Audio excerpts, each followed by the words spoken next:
Don't forget about the research station. A score this big comes once a career, and only if you're lucky.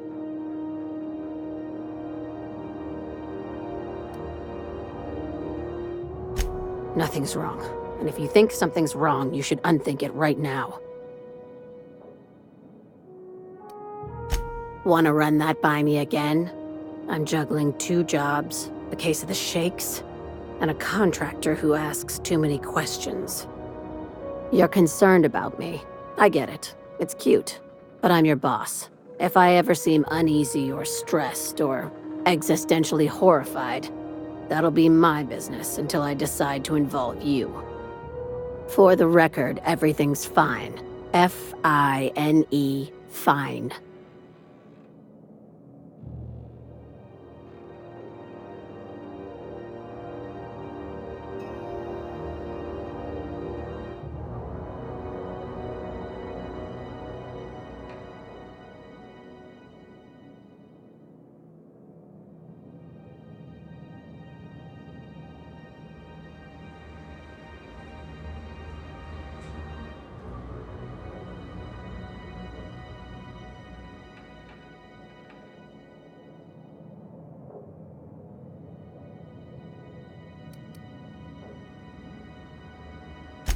No kidding. The board sure wanted that place kept secret, and not just because of the pricey salvage. Huh. That's new. When the board wants to experiment on colonists, they usually just release an exclusive line of products. It takes deep pockets to move a research staff off-world. I'd bet you my desk they were mixing more than just soft drink flavors.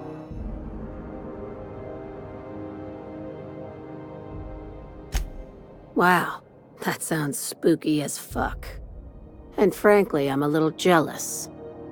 Damn, now I've got to see that for myself.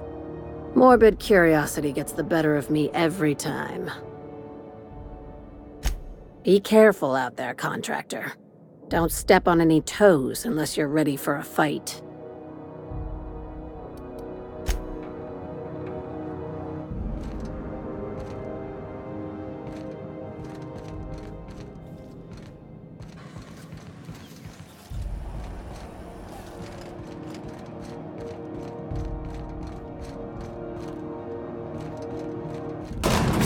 Smell that? Recycled air never tasted so good. Recycled, manufactured and paid for, more like. I'll take the natural stuff, thanks. At least I know where all these smells came from. CNP pancake mix now requires no mixing. Seriously, don't mix it.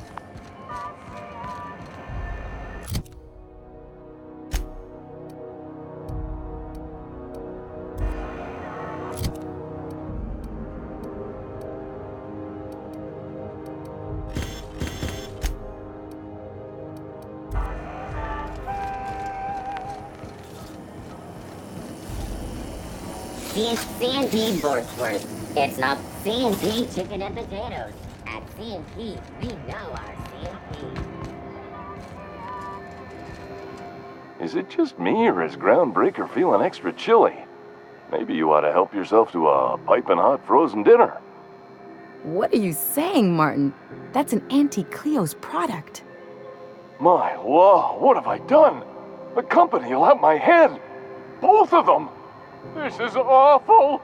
Help me, oh, laws! Gotcha. What I wouldn't give to see the look on your face. This guy's real easy to fuck with. What kind of depraved mind would conjure such a nightmare?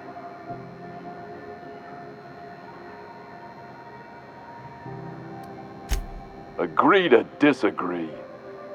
Now, if you don't mind, I'd like to put this behind us and forget it ever happened.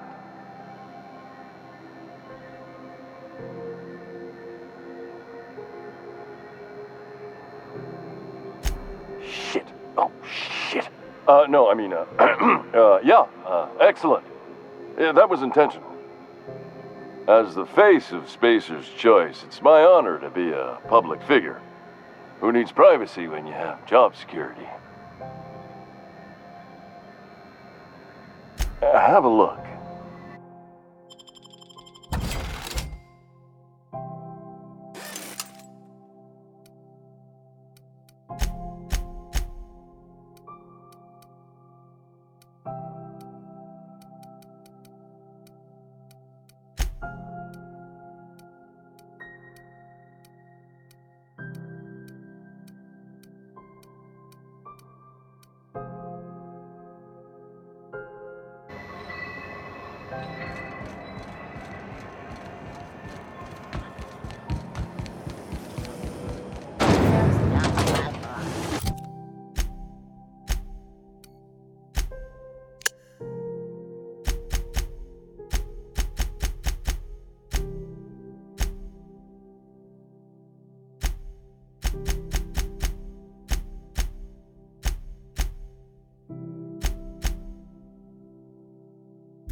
CCN 76 milk chocolate bar with caramel and pea-free nuts in it.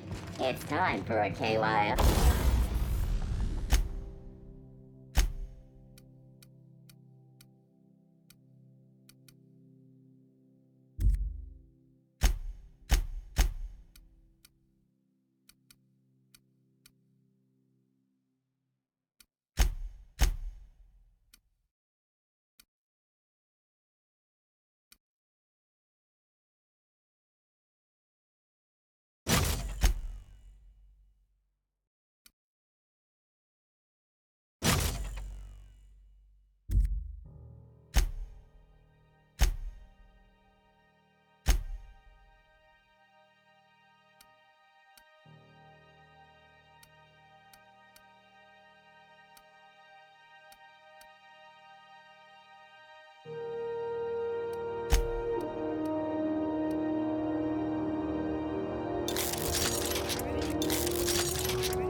We are now in orbit above Edgewater, Captain.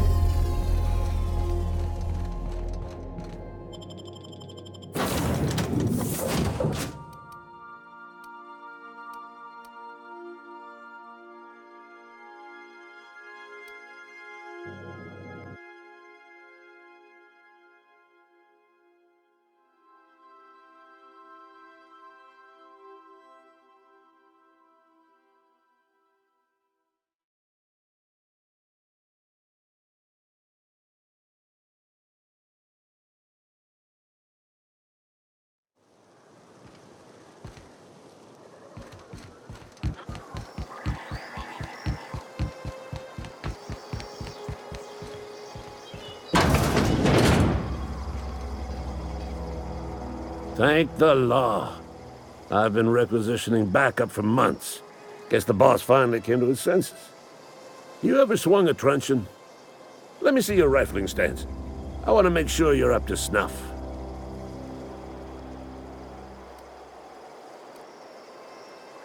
I told Silas I'd pay my dues if he agreed to join the resistance. Guess this means he's finally heard the calling. The war! The coming apocalypse! Man versus machine! I'm talking about mechanical, soldier. Cold, heartless automatons made of iron and lies. Just my luck. I ask for backup and the boss sends me one of them simple folk. All right. Listen real close. Auto-mechanicals. Creatures forged in the fires of malevolence. I seen them over by the old power plant, clattering about, firing at the birds, orchestrating their uprising. When the swarms of mechanicals come clanging on over that hill, where will you be? Cowering beneath your cot? Or standing shoulder to shoulder with the resistance?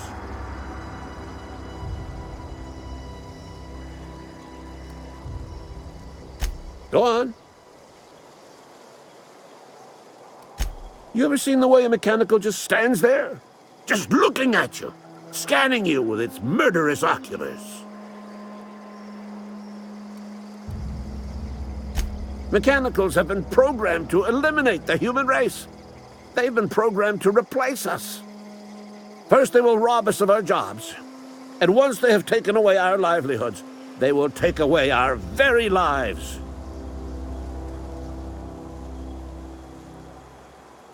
I've been gathering up a war chest over the years. Saw tuna cans, mostly, some Spacer's chaw, a few bit cards. I'll reward you for your aid.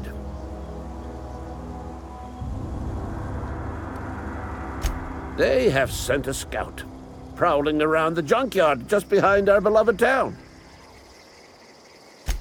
You did? Well, color me impressed, soldier. Wish I had a dozen recruits with your gumption. You're a passing fair soldier, I will confess. But you are one, and the enemy is legion. What you need is an equalizer, a weapon to strike fear in their cold, mechanical hearts. Cantina, lavatory, behind one of the toilets. That's where I've kept it hidden all these years. Sharp, ain't it? The lavatory is the very last place a mechanical has need to enter. On the double, soldier. Don't want the bartender poking around in there with a mop.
You the new worker?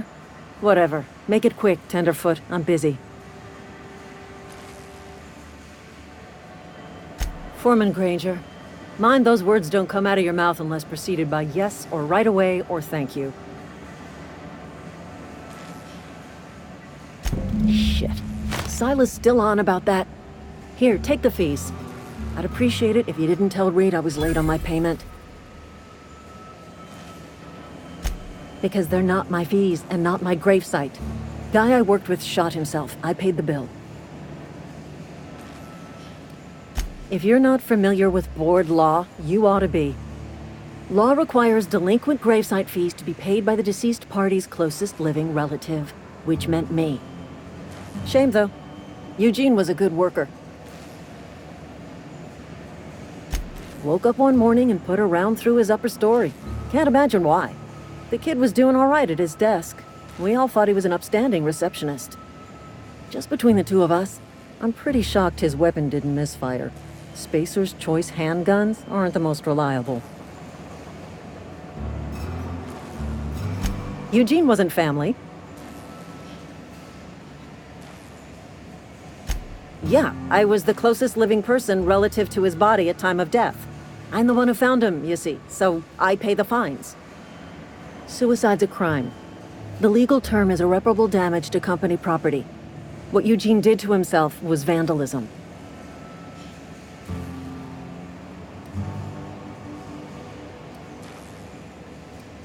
When one of your workers commits a crime, the entire town pays for it. In other words, Edgewater would have been penalized pretty hard. Whatever Eugene was worth as an asset, we would have had to pay out of pocket to Spacer's Choice. Look around. Edgewater ain't exactly swimming in luxury. We can't afford to pay the body price of a suicide. All I know is Silas asked me for Eugene's gravesite fees, which means he was approved for burial, which means his papers went through, which means the town's in the clear. I'm just glad to put this whole ugly affair behind me. Eugene can rest his bones in peace, and the rest of us can get on with our own lives.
You're not a big drinker, are you?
I cut my own hair.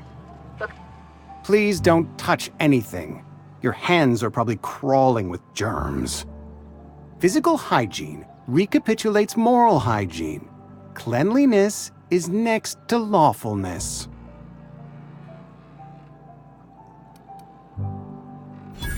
No, thank you. That's quite all right. I've seen enough body parts in my line of work. I'm Conrad. You will report to me if your hair fails to meet Spacer's Choice aesthetic standards. You will also report to me in the event of your death. whereupon I will clean and prepare your remains for interment. Burial, in the unfortunate event of a fatality. It's what a barber does. We make you presentable. Ah, gravesite fees. Silas and I had talked about this at length. I thought I'd made it clear my pecuniary situation precludes the necessary restitutions. As broke as pie crust, friend. Bidless, indigent, destitute. I simply cannot afford it. I am a blemish on the prosperity of our fair settlement. When I expire, I expect Silas to toss my body into a ditch.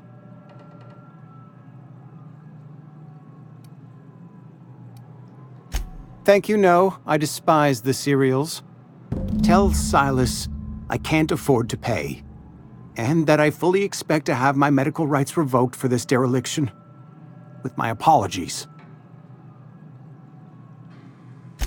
Some time ago, I fell ill with the plague. By the grace of the law, and through my own hard work, I'd proven worthy of treatment. Frankly, I don't imagine I'll earn that right a second time. The barber work hasn't been profitable, you see. I've had to keep this old place running with my own savings.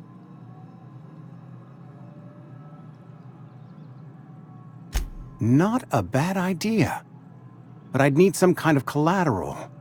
My pair of lucky clippers! No, that won't do. Your idea intrigues me, but I'm afraid I don't have anything to give Silas. I'm open to suggestions. Much obliged.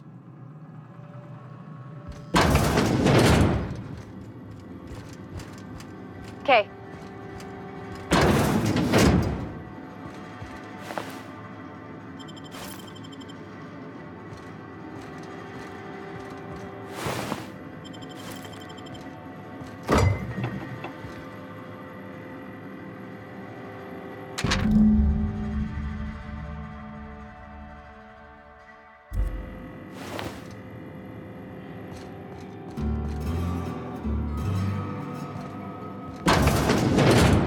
What can I do for you?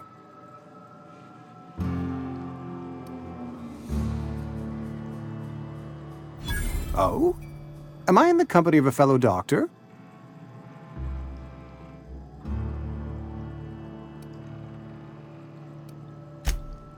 I am a Spacer's Choice certified surgeon, and if you must know, I can stitch a severed thumb with a 58% chance of avoiding gangrene.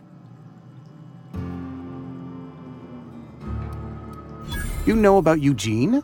How? Then, you know Phyllis suggested selling off Eugene's gold teeth. I didn't approve of the idea then, and I don't approve of it now. Eugene's golden teeth were a family heirloom, representing 3 generations of poor dental hygiene. He took them to his grave.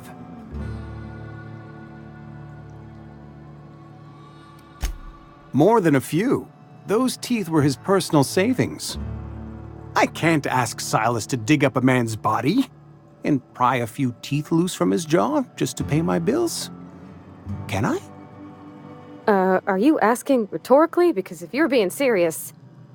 Ugh, gross. Desperate measures, Miss Holcomb. Desperate measures. I'm going to have to ask Silas to dig up those teeth. It's the only way I'm paying my gravesite fees. I'm sure that I have no other choice. Here you are. Gravesite papers affixed with my signature and an IOU. Eugene was not a suicide. He put a bullet in his brain, yes, but that's largely a technicality. I was the one who prepared Eugene's body for interment. I discovered symptoms of the plague on his corpse, and I discovered medicine in his pocket. Lots of medicine. Eugene overdosed on adrenatime, which is known to cause psychosis and paranoia as possible side effects. The paranoia drove him to take his own life.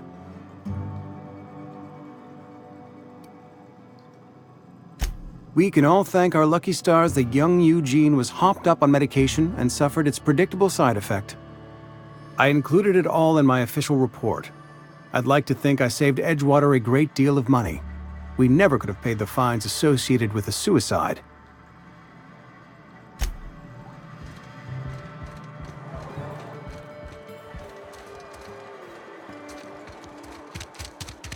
Nice thing about traveling with the captain. We meet all sorts of new people. Sure, best part is when it's chaos. Yes, Mr. Thompson. I'm fine, Mr. Whoa, did Mr. Thompson send you? Well, you tell Mr. Thompson I'll be right at my post. Tomorrow. Bright and early tomorrow. Because I'm definitely not plagued. As spry as a spring chicken. That's old Abernathy.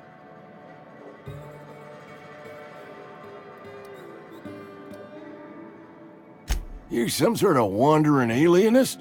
Walking into a man's own domicile, pestering him about his mental state?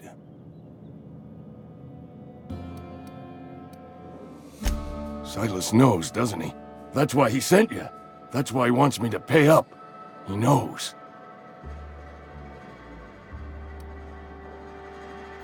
Sounds like he's already told you. You may as well hear it from me.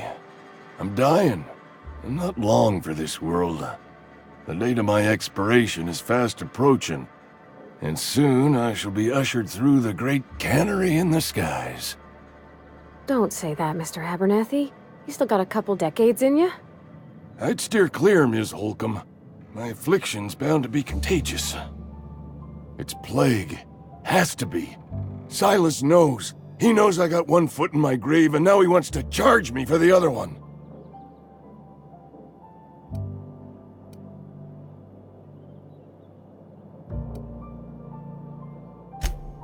I am? Law, help me. Paranoia is one of the plague's known symptoms. I'll pay your fees. I don't want any trouble from Silas. But if you could see a way to freelancing for me, I could really use the help. Oh, hey, I'm sorry. I didn't mean nothing by it. Wasn't trying to insult you.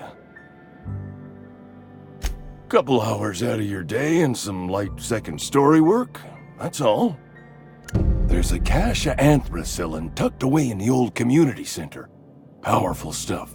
Stronger than what we got, anyway. I need you to break in, nab that medicine, and bring it back to me. You been there already? And you ain't been ground down into marauder meat? Let's see it. Don't keep us waiting. Sweet life-giving nostrum. The first hit's always the best. Scratched together all the bits I had around the domicile. It ain't as much as you deserve, but it's all I got.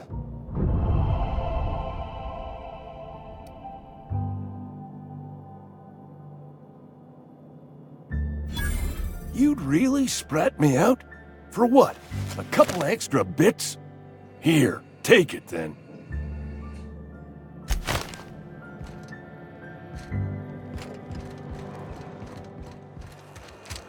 Dr. Ellie, you ever wonder if maybe we got some things in common? This isn't another thing about wrenches and guns, is it? Because you're a surgeon and I'm a mechanic. We both fix things, heal them up. Hate to break it to you, but before I got to Groundbreaker, I fixed more noses than bones. Nowadays, I probably shoot more than I save. Oh.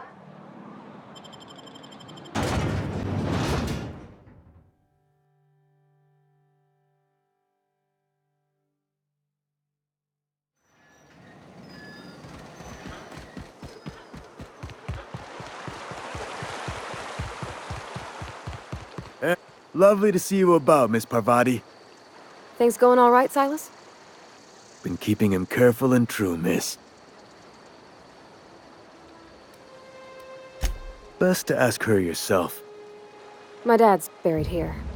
Silas watches over him when I can't leave the house. Oh. Well, thanks. Something I can do for you? You run into any trouble? Reliable work from a freelancer. That's gonna take some getting used to.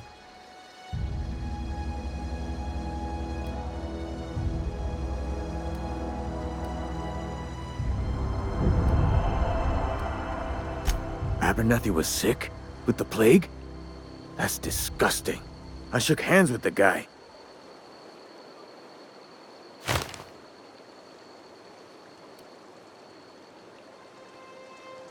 I needed his fees because of his name. A, for Abernathy. He was at the top of my list, you see? And I'll buy you a drink sometime. Oh, suppose you've earned it. One good turn deserves another. Yeah?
nice warm-up.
It ain't stealing if no one sees.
It's a fine new day in Edgewater.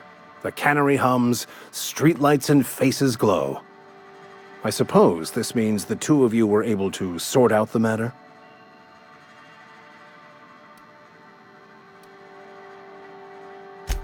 I am somewhat taken aback by that, given the heat between her and Mr. Thompson. What deal did you strike with her, I wonder?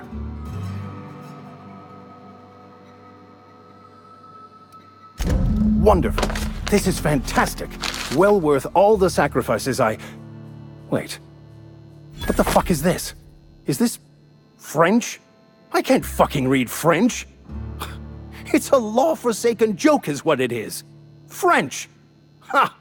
I was so high and mighty, preaching to the yokels about following the plan, while fighting it at every turn.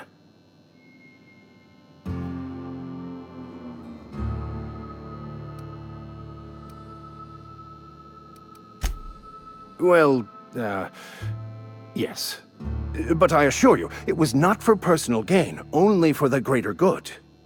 I've spent my life searching for the keys to unlocking the secrets of the universal equation that underlies the plan. I had hoped this book held some of those answers. I became so desperate, I even got myself assigned to this plague-ridden backwater to find the damn thing. All the time and suffering I've spent. Wasted.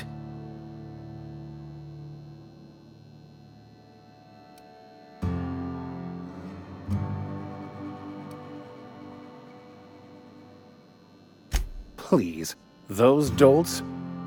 Nothing could be more excruciating than discussing the true nature of reality with people who have no interest beyond their next Aetherwave program. But that's neither here nor there. What I need to do now is to find a translator, obviously. But to do that, I'll first need to secure transport. You have a ship. Perhaps I could make myself of use to your crew.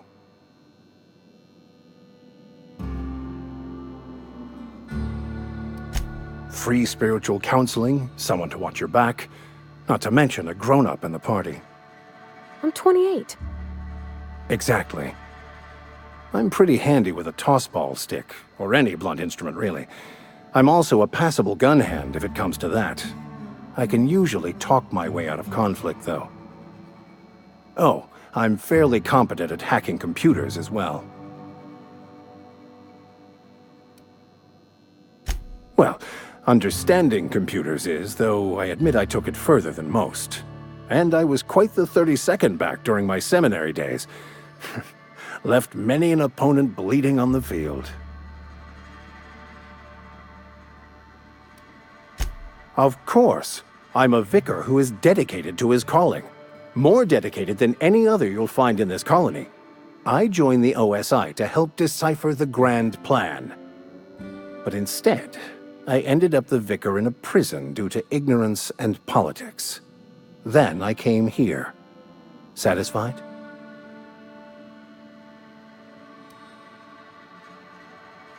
It's the journal of one of the originators of the Philosopher's School of Thought, though it would be more than a century before it was perverted into that belief system.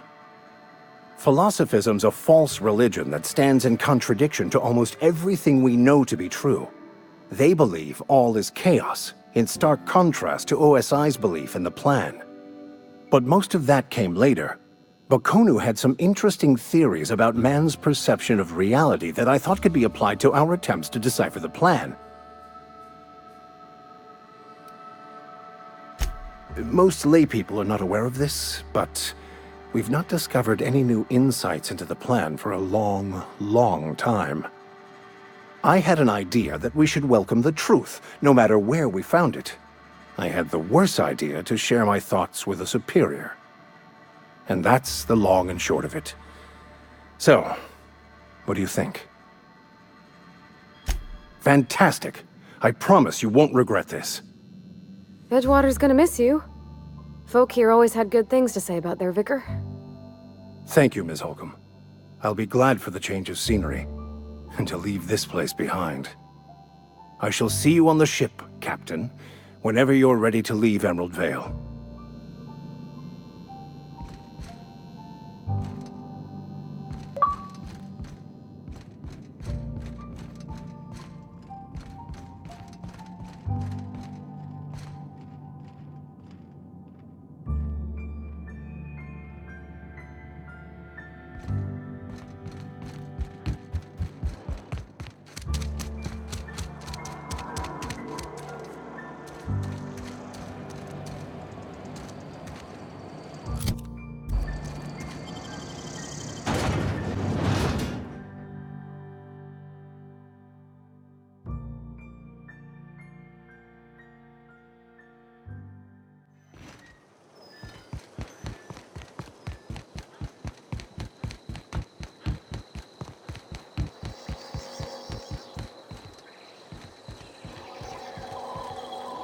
You some sort of freelancer?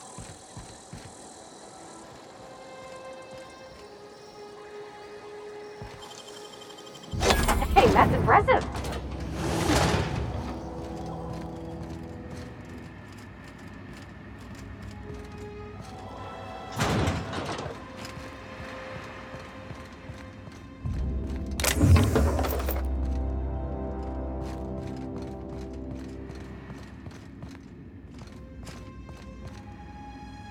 Sure.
didn't want to tempt us, why'd they lock it up?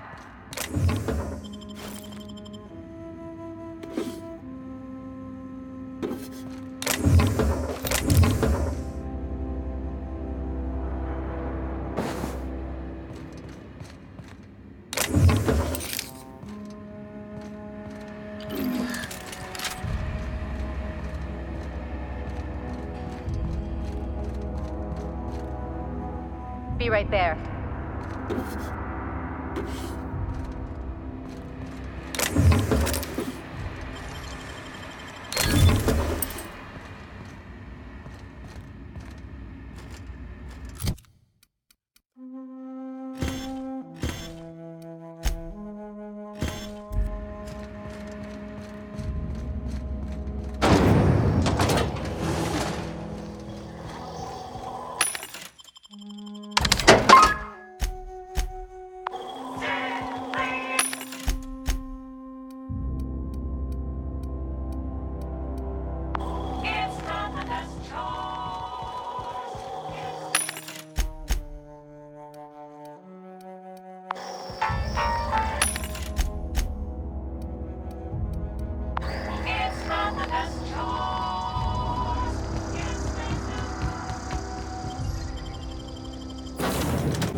I believe I hear Felix and Parvati discussing the latest Aetherwave serial.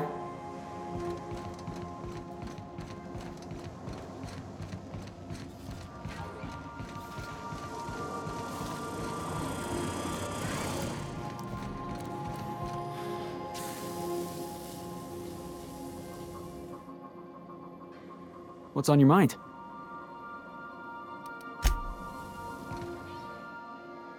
Something busted, Captain?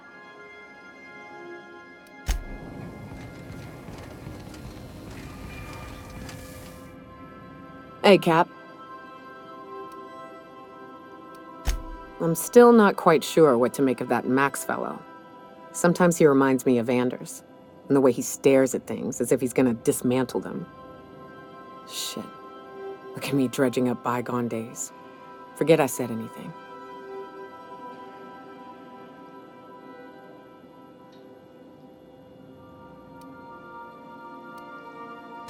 I will.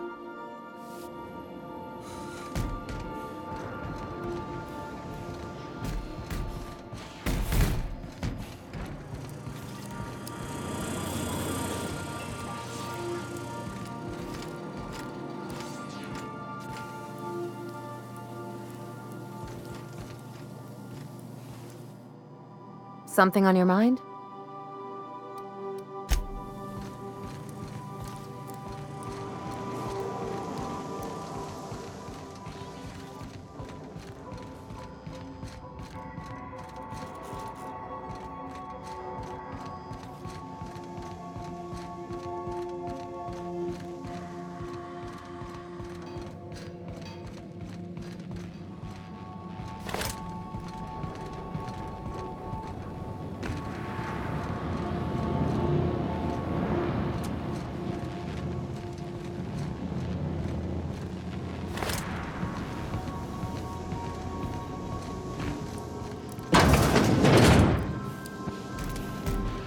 Scanning for C2547.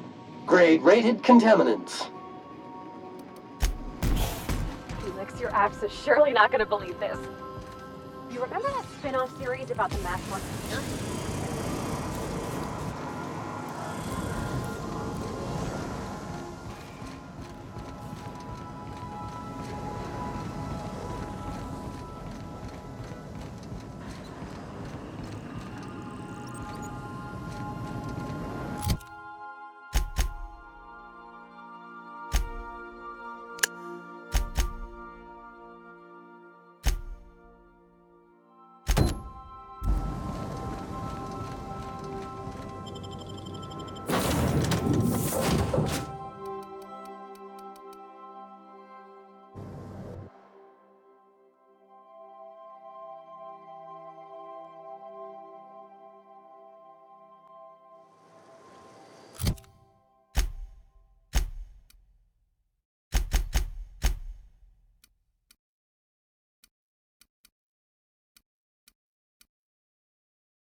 Something got you down?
Never seen the Veil lit up like this before. Feast your eyes, soldier. This here's a genuine Spacer's Choice injury customizing unit, designed to deliver a lethal blast of electrical discharge. I call it the Hand of the Law. You ever want to see a mechanical flailing around like a grounded fish? You stick a couple thousand volts in its guts. With compliments from old Ludwig.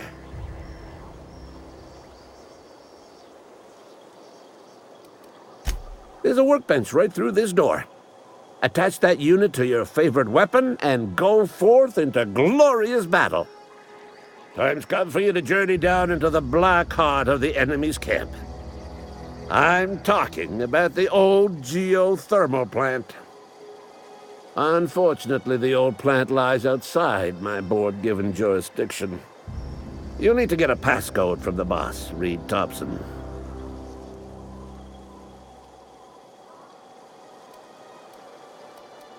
I've been after a passcode for years. Boss said no on account of my gross incompetence with all matters related to security. I need you to get us the brain of a mechanical. Well, not exactly a brain. Anatomically speaking, what we're looking for is a logic module. Bang up work, soldier. You're a credit to your uniform. Oh, that reminds me. Gotta look into getting us a uniform. So this is it, then. The key to humanity's victory over the mechanical hordes. I would reward you with the gratitude of the Resistance, but I'm guessing you want something tactile. So here's a couple bits for your trouble, and a little something to remember me by.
I don't know. Sometimes violence is the only way.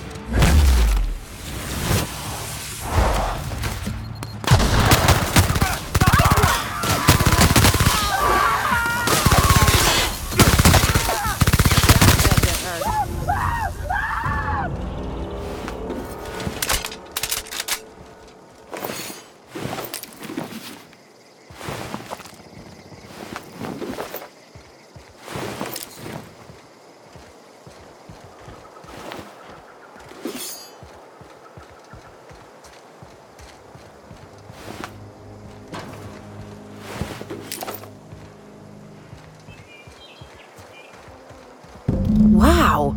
You put those marauders in the dirt quicker than the masked marketeer. Teach me your ways. What? You mean Adelaide's little congregation of nature-loving nobodies? I could not possibly be less interested in them. You, on the other hand, you were a sight to behold. If I had half your skills, I'd be the greatest outlaw the coast has ever seen. Why? Adelaide wants me back on garden duty or something? Thanks, but I'm not going anywhere. This is where I belong.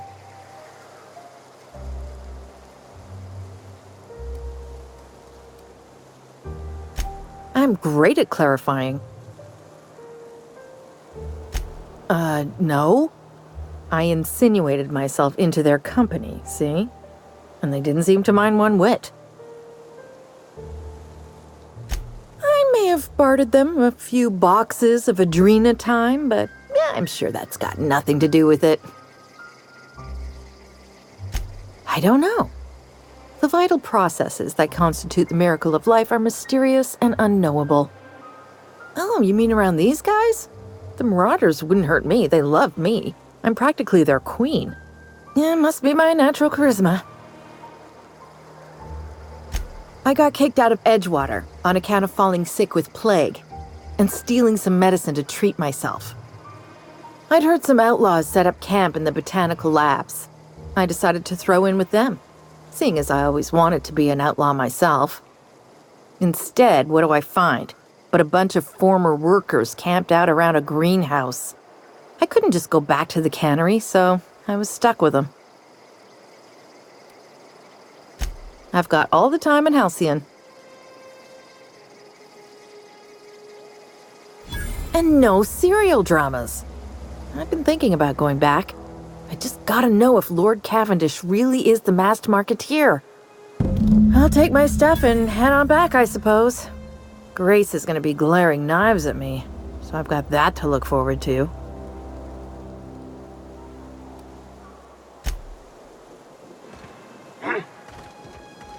What's that noise? Stand and deliver! Always wanted to say that. I smite you in the name of the law!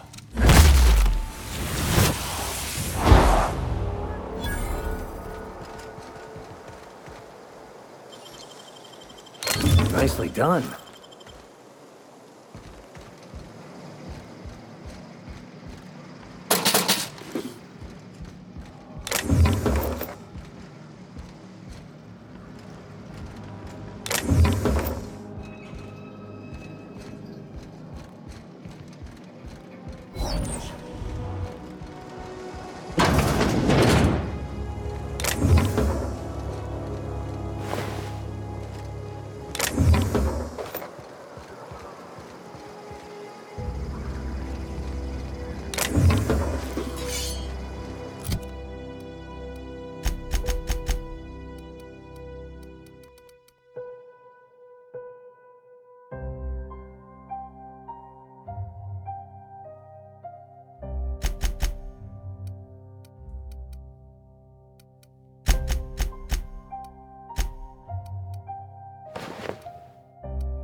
I've never actually been in here.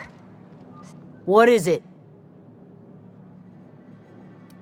I'll tell you what I can.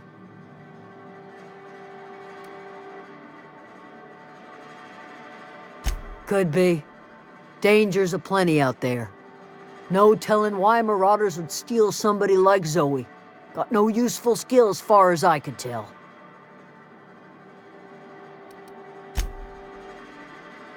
We didn't always get along, but I'm glad to know she's safe. What happened, anyway? Zoe joined up with a band of marauders. Zoe. The same Zoe who doesn't know a barrel from a trigger. Well, I've heard stranger things. You pretty much did my job for me. Least I could do is pay you for your trouble. Let me know if I can do something for you.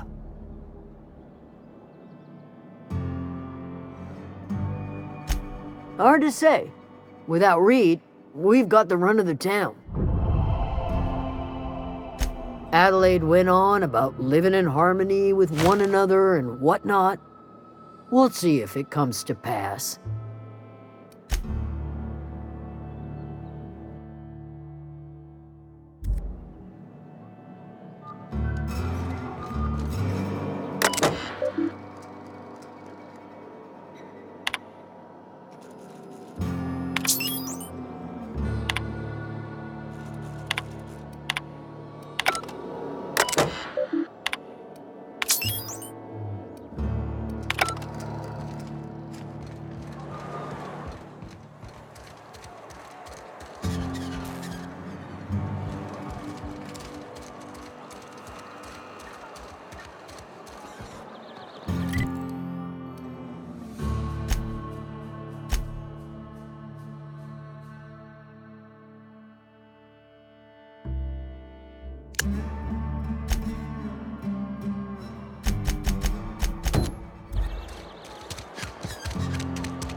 Some crewmen. You're adjusting before you pull. You're anticipating it. Of course I'm anticipating it. What if I shoot a friend on accident? That's on account of your stance. You want to lean into it. Embrace it. Work with it. You're in control here, Parvati, not the gun. Don't let a hunk of metal jerk you around. You've been around powerful machinery all your life. You're always in control, right? I guess that's kind of like when the filler's shooting 600 cans of near molten cell tuna down the conveyor while I'm trying to tune a belt. Here, stand like me. Just so. Hips square. Lean forward a little. It's just equipment. You're just an engineer using it. Ah! Okay. We'll try again later. You'll get it. I promise. Hey, Cap. I could probably spend years fixing this boat, stem to stern.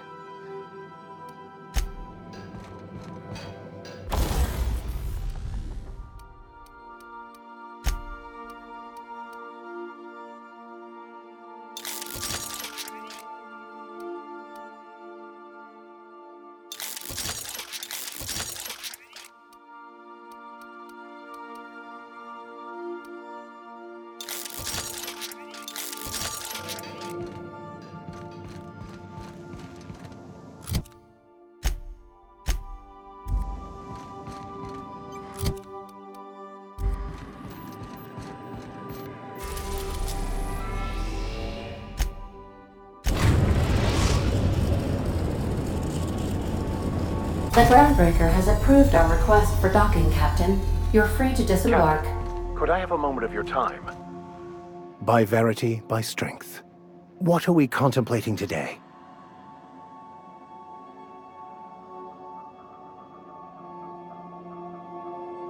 Nothing too out of the ordinary. Just your run-of-the-mill vicar with a violently enthusiastic disposition. That's what my parents called it. I grew up in a pit of a town much like Edgewater. I was destined to be a laborer like my parents, but I was infected early with a need to solve the equation. My passion didn't sit well with them.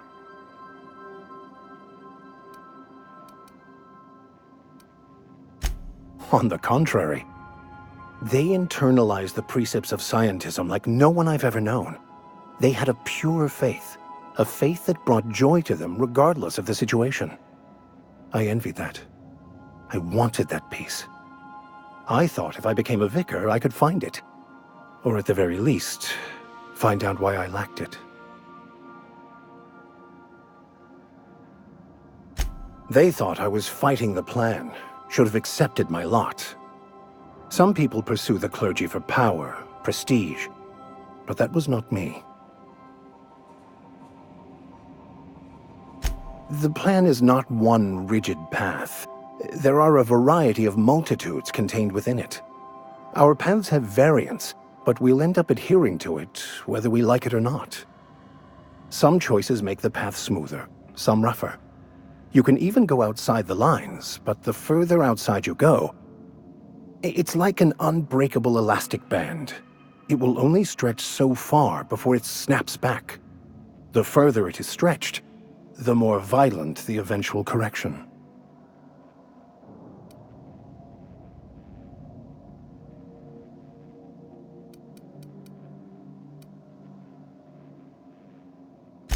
I've been thinking on that. There's a former infamous philosopher scholar who fled Terra 2 some years ago. He's an expert on Bakonu. He's also who told me of the journal's presence in Emerald Vale. If anyone in this colony could translate that book, it would be him. That's a good question. We should start on the Groundbreaker. It's where I'd go if I wanted to get off Terra 2. Great place to pick up a ride to Hephaestus, Scylla, even Monarch. All I need is access to a data cartridge from the security terminal. Their easily hackable system keeps a registry of all crew manifests for both arrivals and departures. I'll comb the last 6 months of departure manifests to track the Philosophist's off-world destination. Before I transferred to Edgewater, I had a wealth of time to develop certain, secular skills during my years serving a particular penitentiary flock.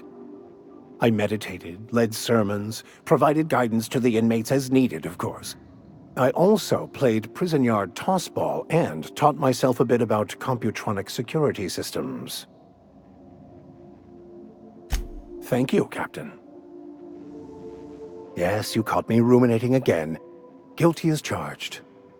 What's occupying your thoughts? I have run headlong into too many walls in my pursuit of the truth. This book is my last hope, and you were my only hope of getting it translated. What about you? What's your story? And how did he do that? Well, you do seem different than every other colonist. Let's pretend for the moment I believe you. What are you going to do now? That seems a dangerous proposition. Why risk your life now that it's been returned to you?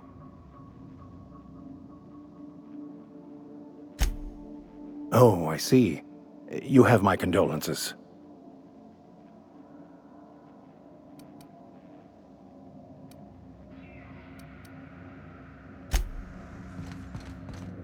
Do return in one piece, Captain.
This is it. Security. I can check the departures registry to find out which crew the Scholar, shipped in and out with. This is Halcyon News. We interrupt your regularly scheduled advertisement for the following story. Do you have what it takes to defend your corporate township from the dangers of invasive wildlife and the unemployed? Talk to your local manager about applying for military training and lend your life to protect... Somebody's trying to fix this up, but looks like they ain't been here in a long while. Poor old sweetie. You got it, Captain! This'll be quick! Don't mess with us!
Rizzo's Purple Berry Crunch.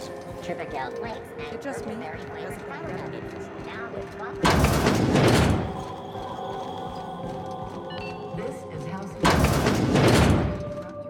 It's almost time for today's episode of The Chairman's Children. Care to listen with me? Won a charming copper kettle off that girl who runs the pub. She's a fierce arm wrestler, but she's no match for your pal Gladys.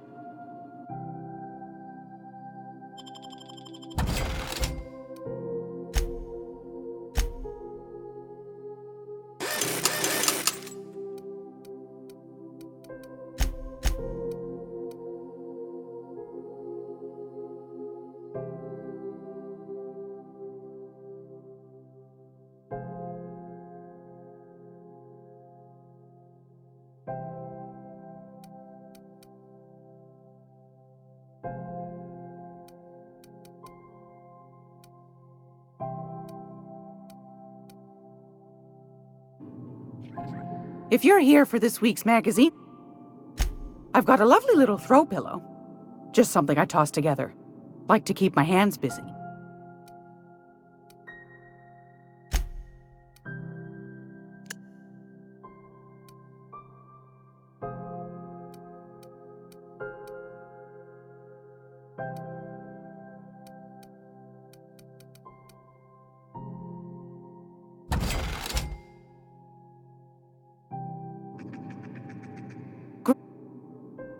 I found a handsome ceramic manta pillar. Great. I've got a lovely little throw pillow. Just something I...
Moving.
This is Halcyon News.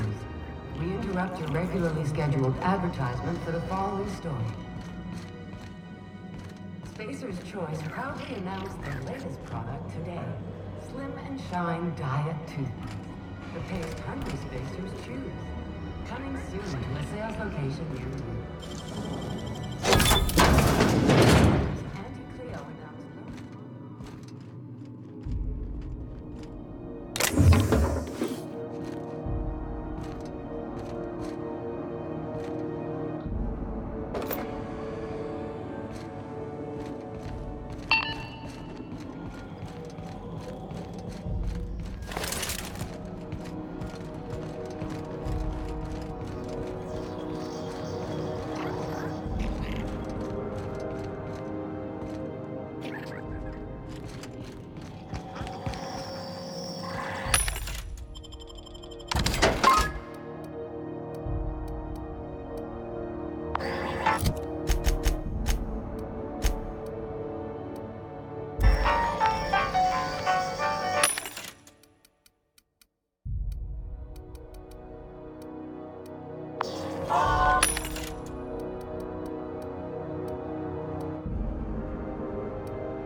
Crew members Ellie and Max are engaged in a heated discussion in the kitchen.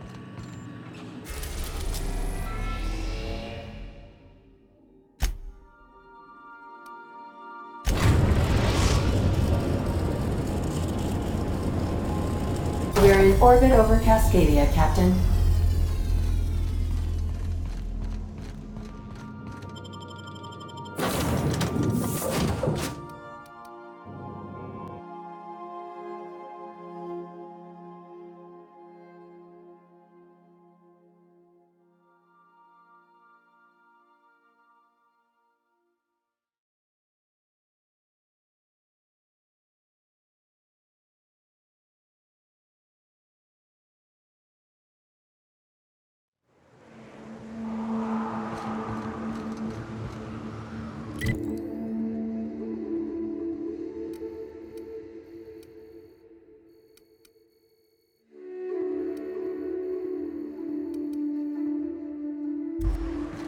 I had a question about your plan, Mr. Vicker.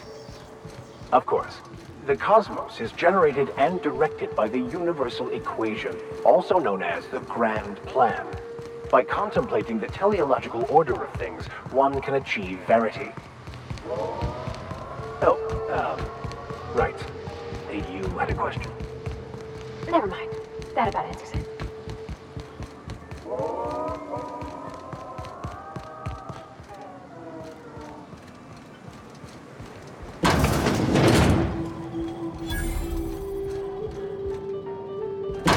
Get ready!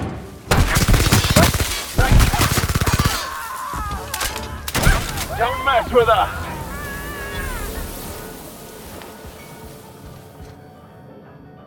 Aren't those...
Hey, Mr. Vicker.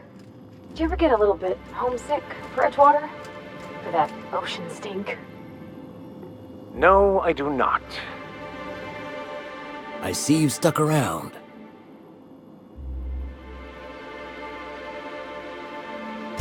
If you got the bits, check the menu for the latest prices. Inflation's terrible out here.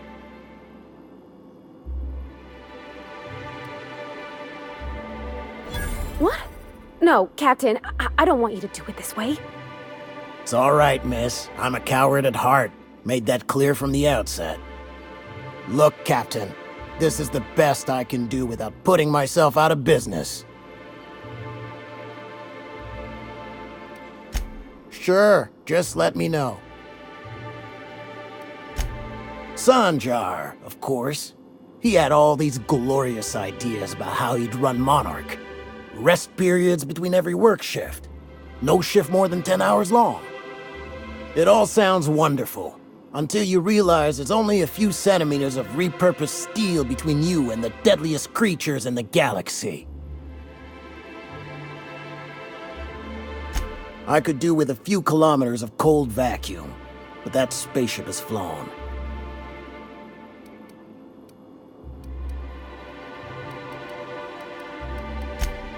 Lucky you.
I see you stuck around. If you got the bit, I'm mighty glad you reckon so. This is gonna take about an hour in the oven. Nothing I can do to speed it. That's just how cooking works.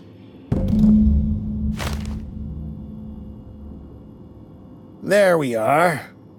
Now, if you don't mind, I really need to take a leak. My belly's gurgling just to smell it, Mr. Raymond. Thank you so much. A pleasure to help such a charming young lady. You're a gentle soul, miss. Be careful with this one, all right? He's kind of a brute. Oh, gosh. My Tom's rumbling just smelling that casserole. The dustback casserole Mr. Raymond made smells incredible. Oh, I kind of want to take a little taste. But I'm gonna be strong. Now look how cute these cakes from Cascadia are. Someone even traced little hearts in them. I guess that settles dinner. Thanks for hauling me all over creation, Captain.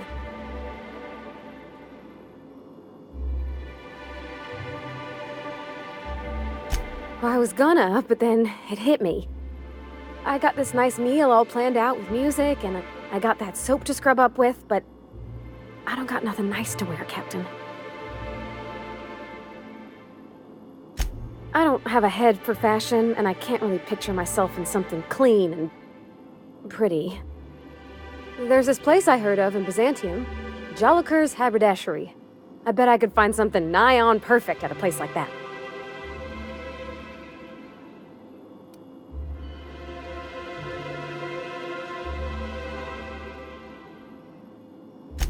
Vicar would say it's the universal equation at work.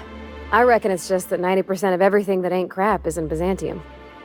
I know this is all a little crazy, Captain, but I think it's gotta be this place.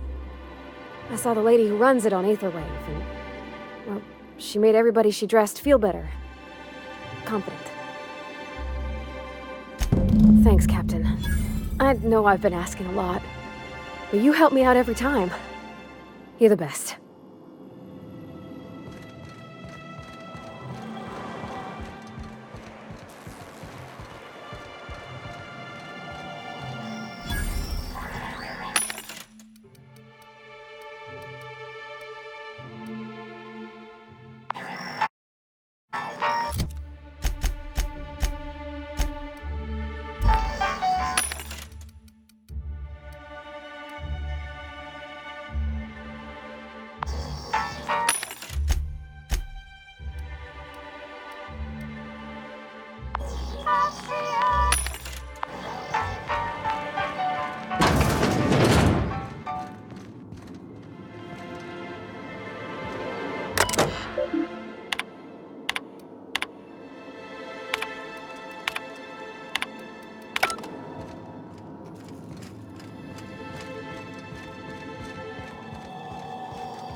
Sorry. Just spooked me, was all. What a gruesome way to die.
Whatever you do, don't let it fall. You'll never hear the end of it.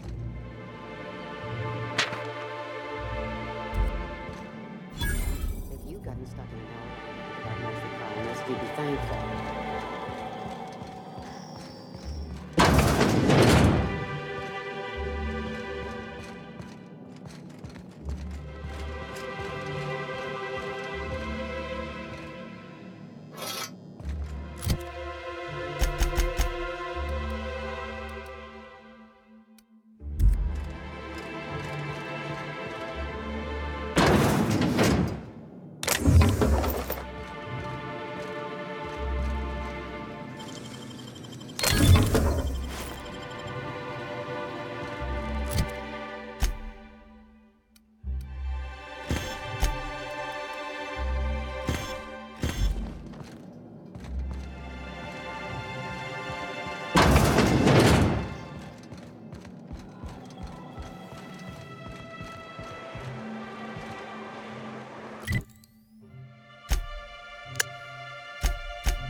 This is the simple truth.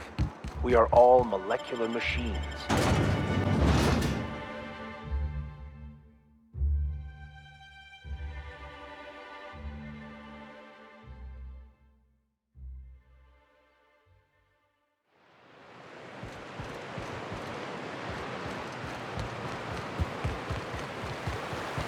Hold on to your hats, children. This ride is about to get ugly.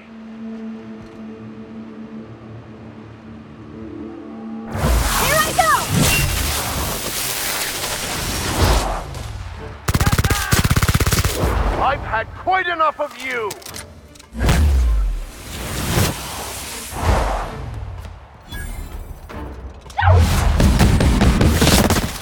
Down they go!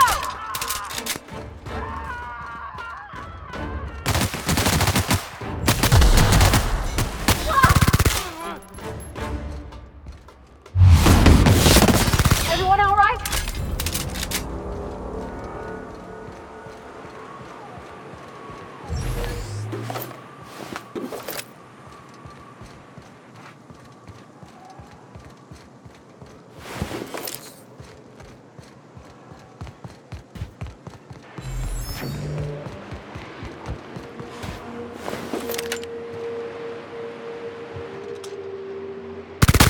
Got a fight on our hands! Wow, nice dress!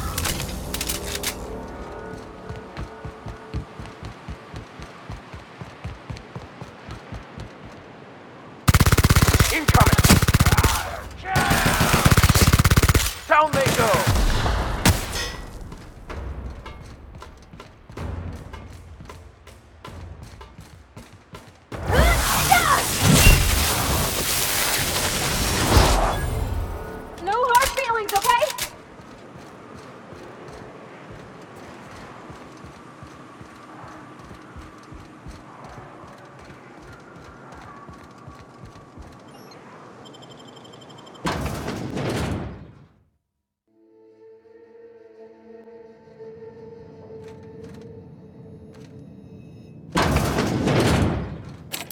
A visitor? What an unexpected surprise! Please, come in. Come in. I, for one, welcome a reprieve from our travels. That is, if you'll have us, kind sir. That's the spirit. Now come in. Make yourselves comfortable. Excellent. You've arrived at just the right time. My wife is putting the finishing touches on dinner. Please, make yourself at home until it's ready.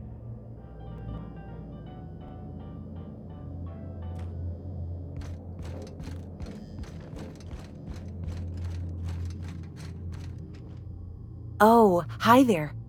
Did you come to bring us more of those rocket candies? You know, the ones that come in a bottle with a rocket ship on the front. They don't taste very good, but they make me feel so nice. Hungry, too. That's too bad. There was this other man who used to bring them. Not anymore, though. Mama and Papa said he came from the city. When we got sick one time, he brought those candies to make us well again. And they worked. Now we feel better than ever. Mama says they're a gift from the Eternal. He said they were making us sick. Mom and Papa got real mad at him for that. They went to have a talk with him. Afterwards, they said he wasn't coming back again. Okay, maybe I'll see you at dinner.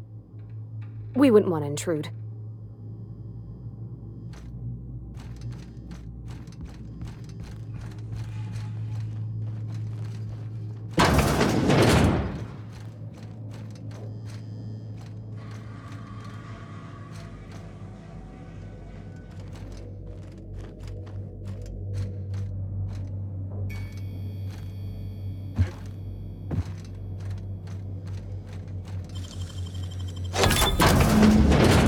I thought I'd seen the worst of humanity before.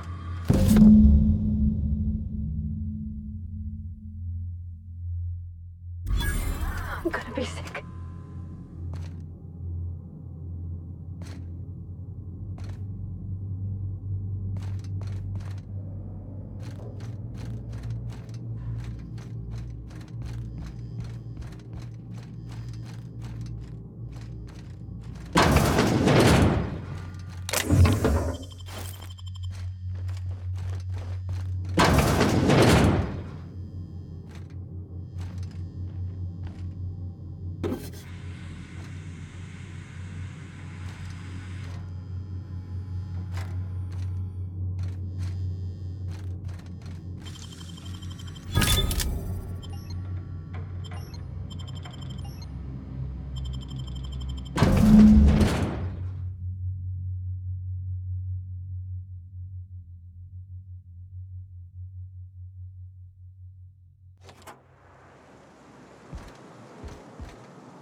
But what's this?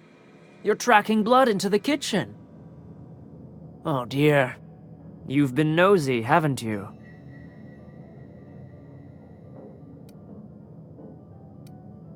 Quickly, my dear. He's getting agitated. We can't let the meat spoil.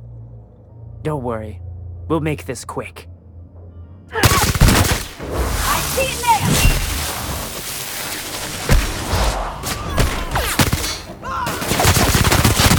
Dust to dust. Or in this case, bloody bones to bloody bones. How can we explain this to folks? Everybody with missing family will wonder if these people...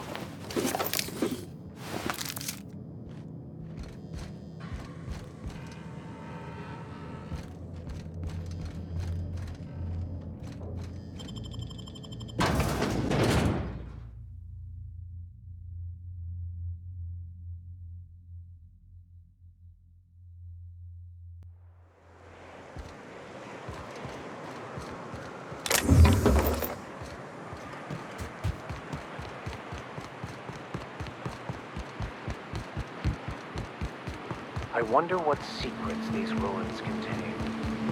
I wonder who used to live here. Do you suppose anyone remembers anymore?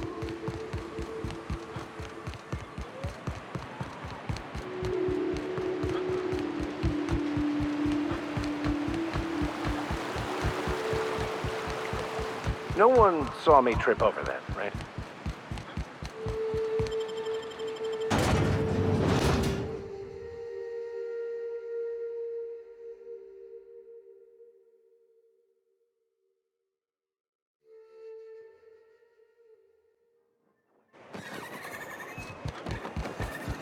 Step lively, Miss Holcomb. I'm not winded. Honest. My, boot was untied. Would hate for you to get left behind, or architect forbid, become lost. I'd give you a friendlier welcome, but I'm up to my elbows in salt tuna guts. Gosh, this old girl's in a rough way. Even old Bess in Edgewater was in better shape than this. Hey, you want to try running a cannery with obsolete machinery? You be my guest. Sorry, ma'am. I wasn't trying to be rude. It's just, your flanging apparatus isn't making a strong flange, so your sealer isn't sealing right, and... Oh. I see what you're saying. Huh. I'll have to try that. Anyway, what do you folks need? That he's got his load on and I'm stuck covering his shift? That's... Wow. I sure feel like an ass now.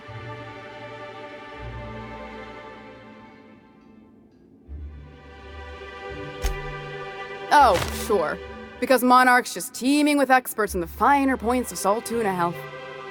Still, it's good to know what happened to him. And that I ought to start looking for a replacement. Something else on your mind?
Damned philosophists.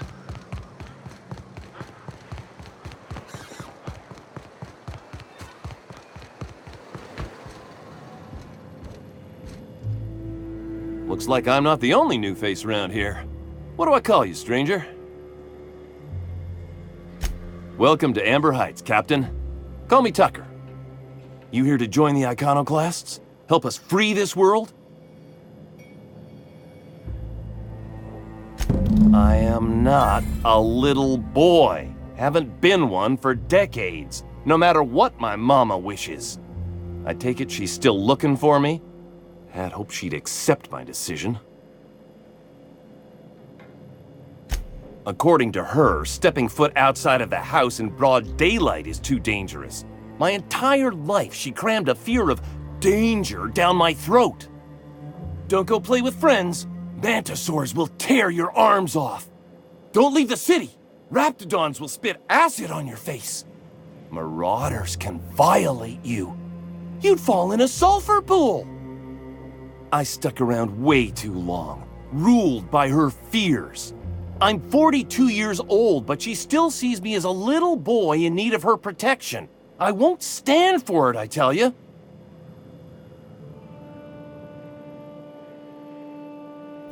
She doesn't want to see me as anything other than her baby boy. Why would I go back again? What'll be different this time?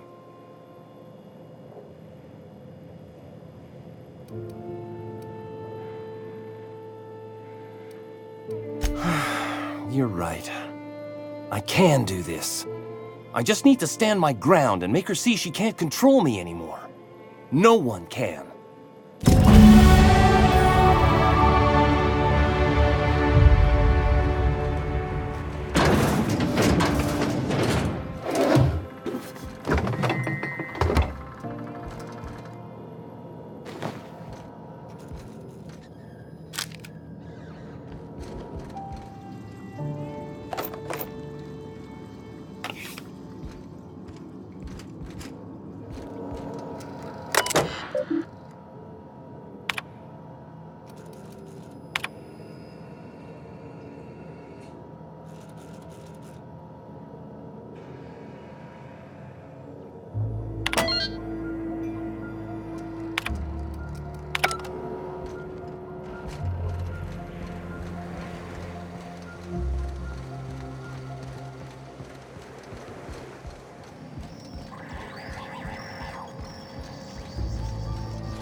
I've seen you limping a bit. You all right, Mr. Victor?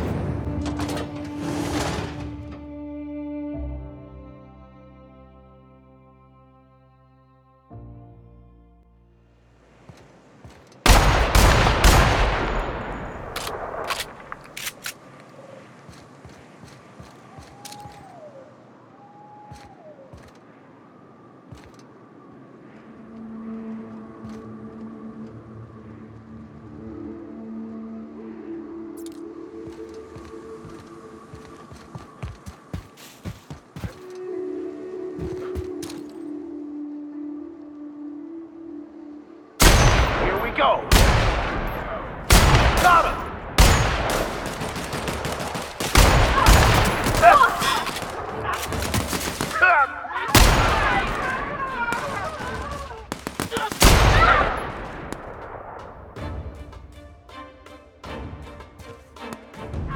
We did it!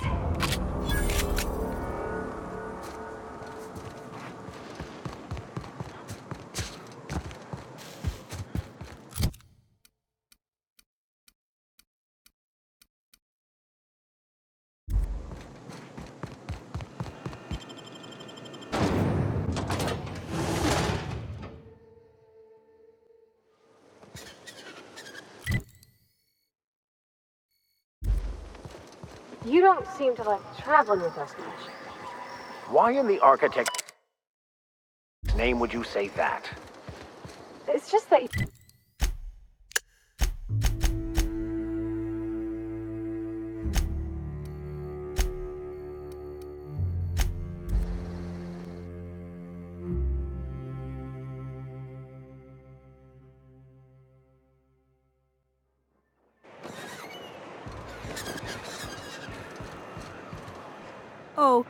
Captain, you did it! My little boy is back, safe and sound! Tell the Captain how grateful we are, Tuk Tuk. Mama, I told you that I'm not staying. I just came back to talk to you about why I left. Then I'm going back to Amber Heights. Oh, we'll get that silliness sorted out. You're safe here with me, and that's how it's going to stay. Isn't that right? What a sour thing to say. My little boy will always need me. I'm his mama, you know. Mama, what I need is for you to listen to what I want for once. But that's between us. Now you promised the Captain a reward, so settle up. Then you and me are gonna have a long talk. Here, kind stranger. This is every bit I've scrimped and scraped for years to save. But it's more than worth it to have my Tuk Tuk home safe again.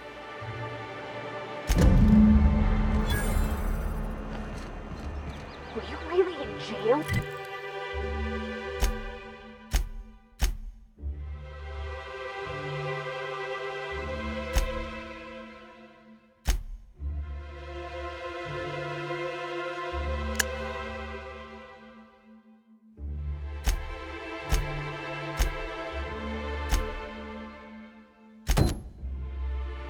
Mr. Max? And you were our vicar? Yes, but as I've repeatedly said, I was assigned there as a vicar. I was not a prisoner. I just can't believe you'd lie. I was not lying. It had no bearing on my ability to minister to my flock, and was therefore not worth mentioning.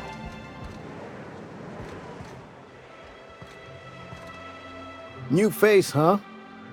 You from off-world? A ship captain? Well, I'll be. Here, let me buy you a drink. Consider it an MSI welcome. Why don't you grab a chair, sit a spell and revel with us? By the smell, he's been reveling enough for you both already. Sure thing. What did you want to discuss?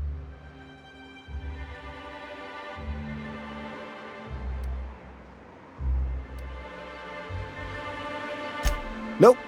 I'm calling her bluff. If she wants to threaten us, we'll see how she likes it when Sanjar finds out she gave Sublight even more dominion in Stellar Bay.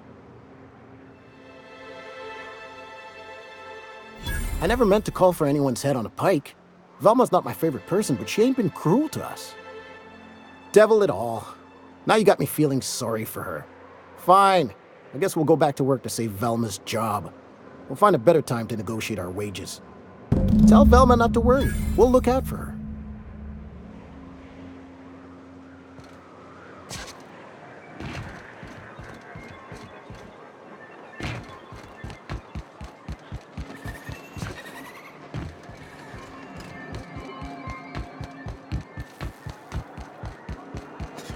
Sounds like rat. Oh, it does work.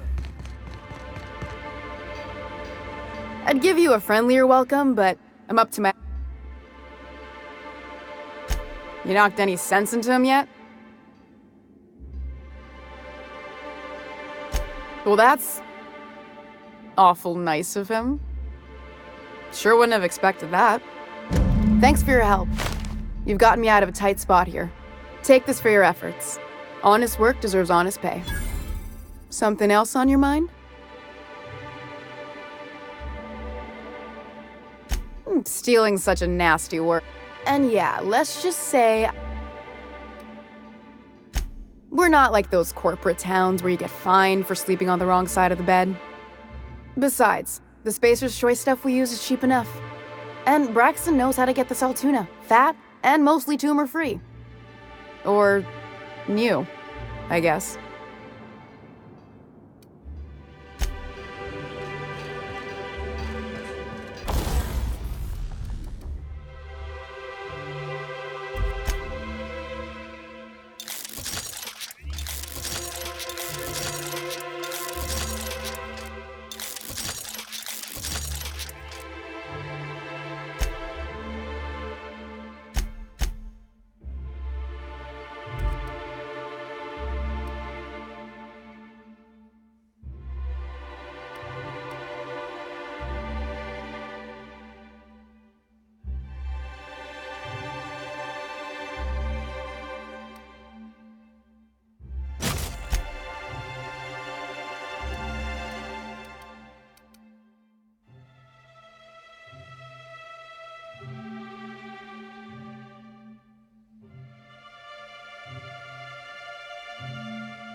You seen Arthur today?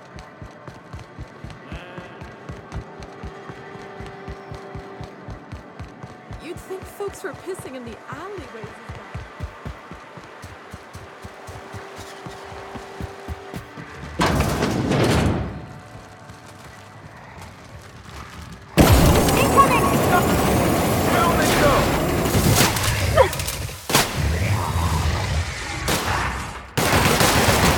Don't mess with us!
Did you find them? Tell me you found my my sprat carriers. Would hate should anything dire have befallen them.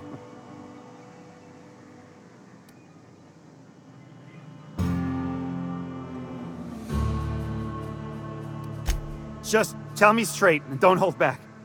I can handle it. Sprats can always be replaced. Excellent. Oh, this is This is only half! Are you think you can steal from me? Search Fallbrook. Either half the Sprats got loose on their own, or there'll be some evidence pointing to the soon-to-be-dead Snake who filched my carriers. You want your cut? You get me the rest of my drugs, no matter what it takes.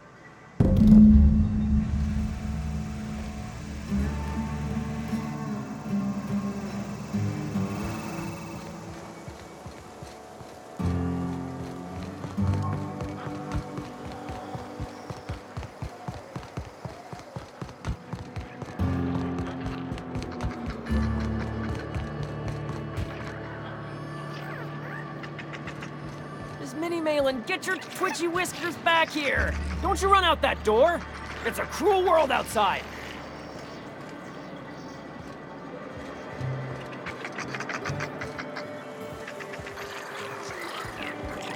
Close the damn door! You'll let my sprats out!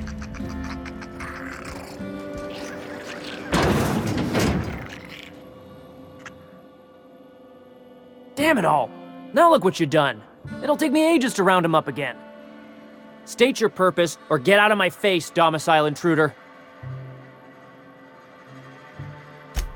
Missing? Nope. Nope. Mine are all found and accounted for, thank you kindly. Now if that'll be all, I've got an animal rescue service to oversee, and it ain't easy. Lots to do. Got a multitude of sprats to spay and feed.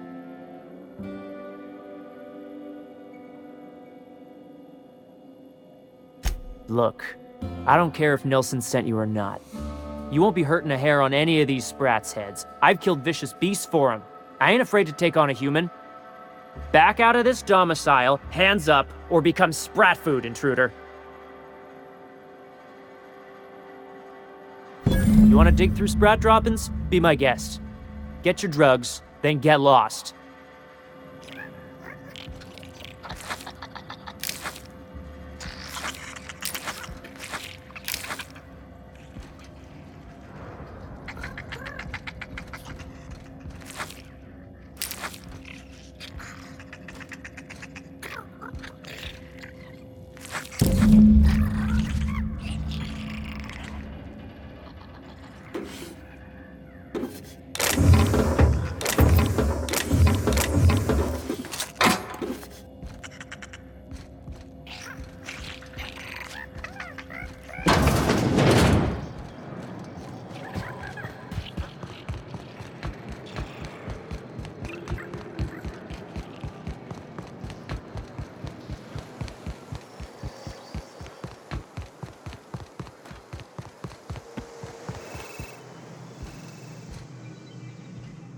Got the goods?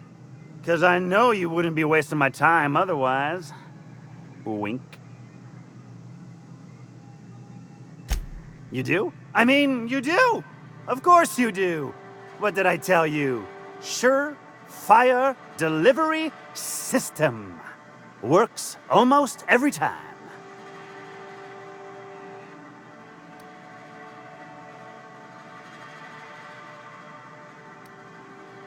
Two guesses I know exactly who, and where to find him. If Bertrand ain't already dead, he's about to be.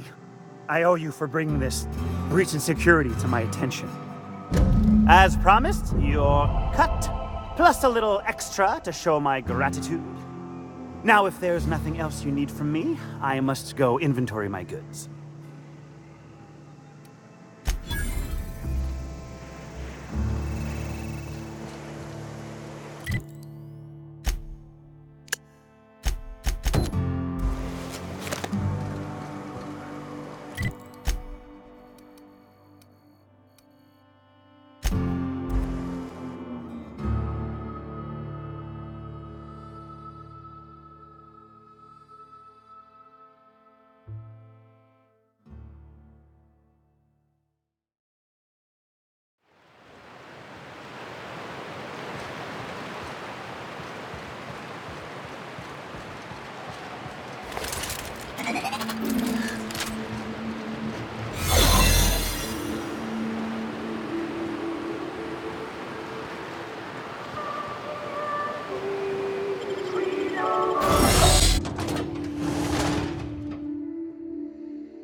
Hey, looking good.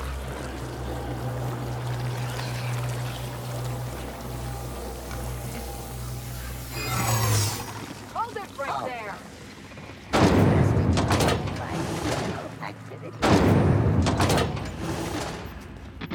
Oh, good. A fight.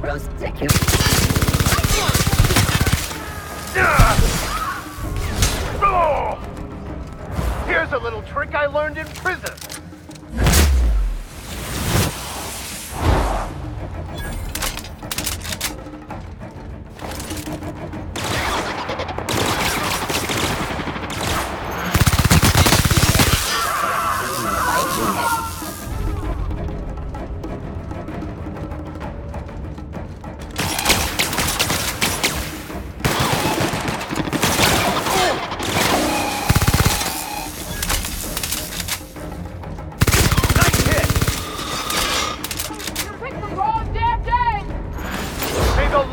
Mercy on you.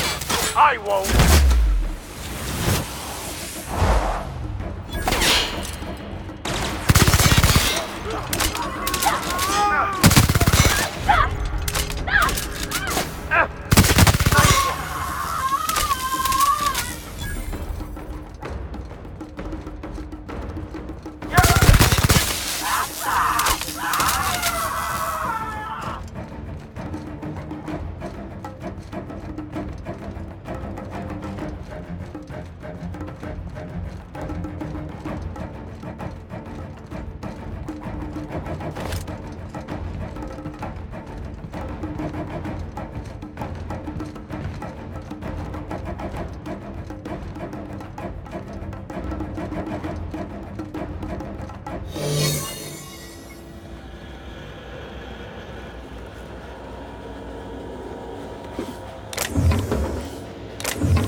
think you're doing?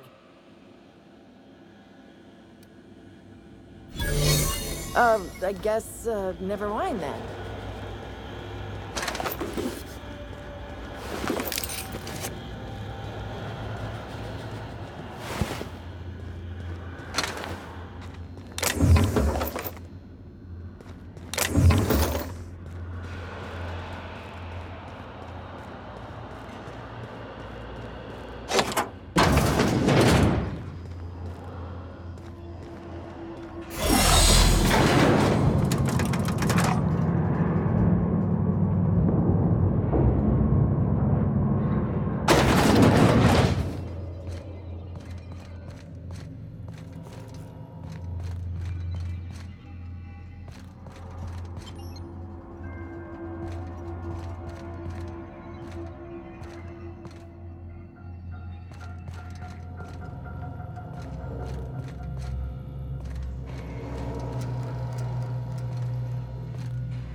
Whoa now.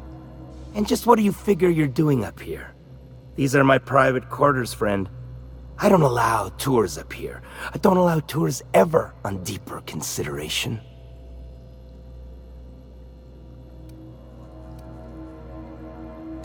Certain things require a mess to do well. See, I was just killing some time. I prefer to prepare my dinner by my own hand. Nothing like fresh and bloody Borstwurst. I do own a factory known for specializing in the canning of Borstwurst. On occasion, I like to imbibe other parts of the cysty pig. Did you fancy me a cannibal? Perish the thought.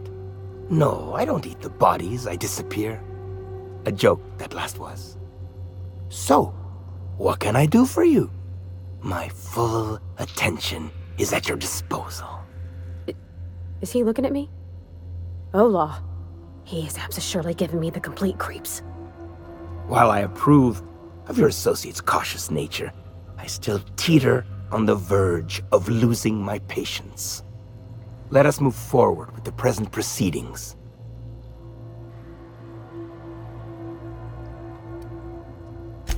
By sublight, you mean Catherine, do you not? That greedy, star-crossed sow. Listen, friend. The Borst King of Monarch does not negotiate with coveters. How about you bring me Catherine's severed head, and I will gift you a lifetime supply of Borst.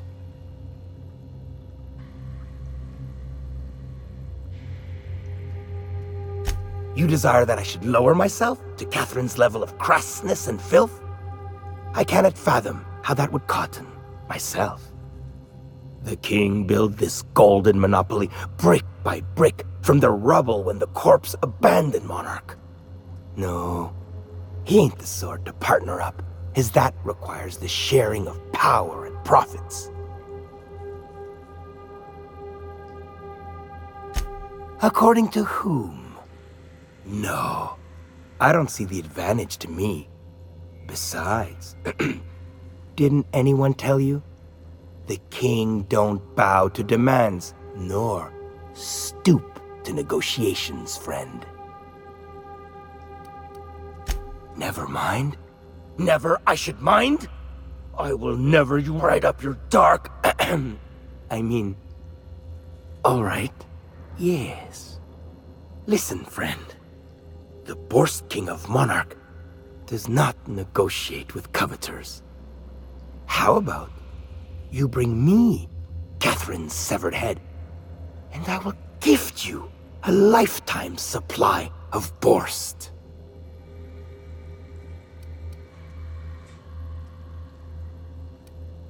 See that you do, friend. See that you do.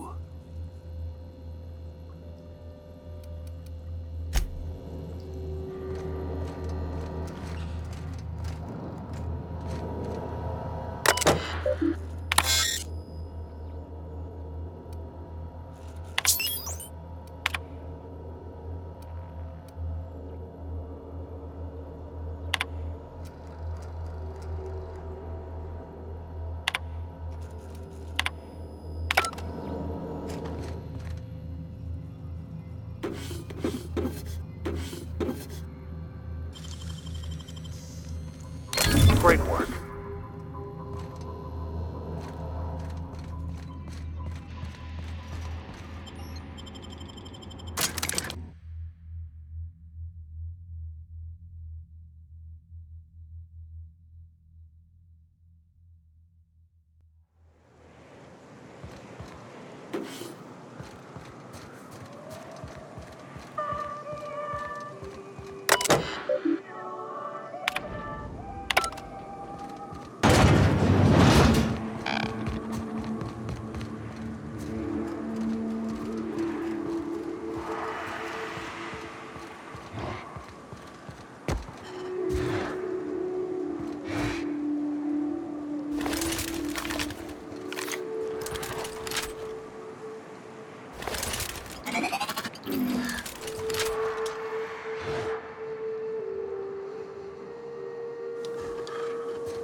Rub your back, Captain. Don't mess with us.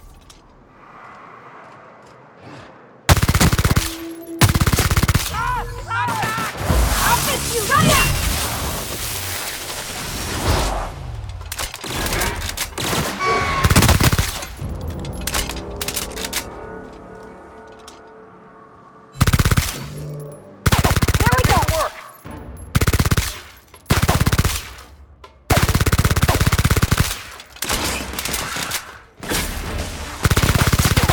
I'll take your confession now!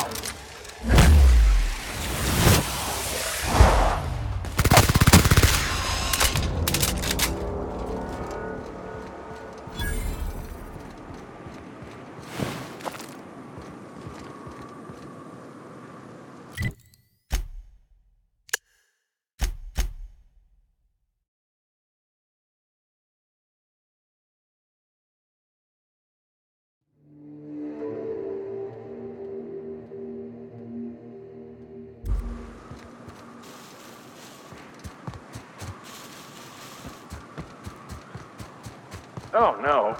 No. No, no.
Huh? What's going on? Like I don't know what that means. Not only no, but void no. I quit. And he can keep my final paycheck.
Quietly now.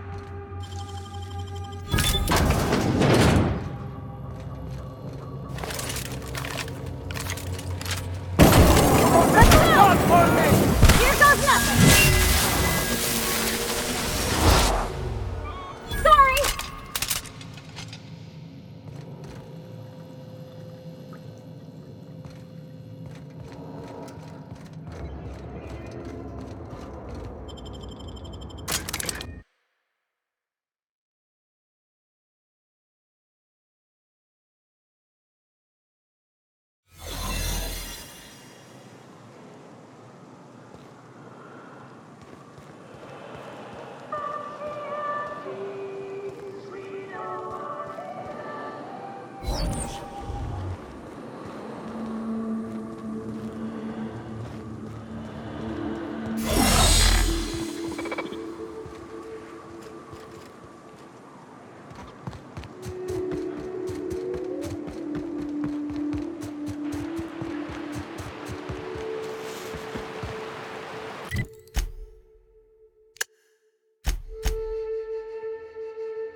Crew report. Mioka is drunk.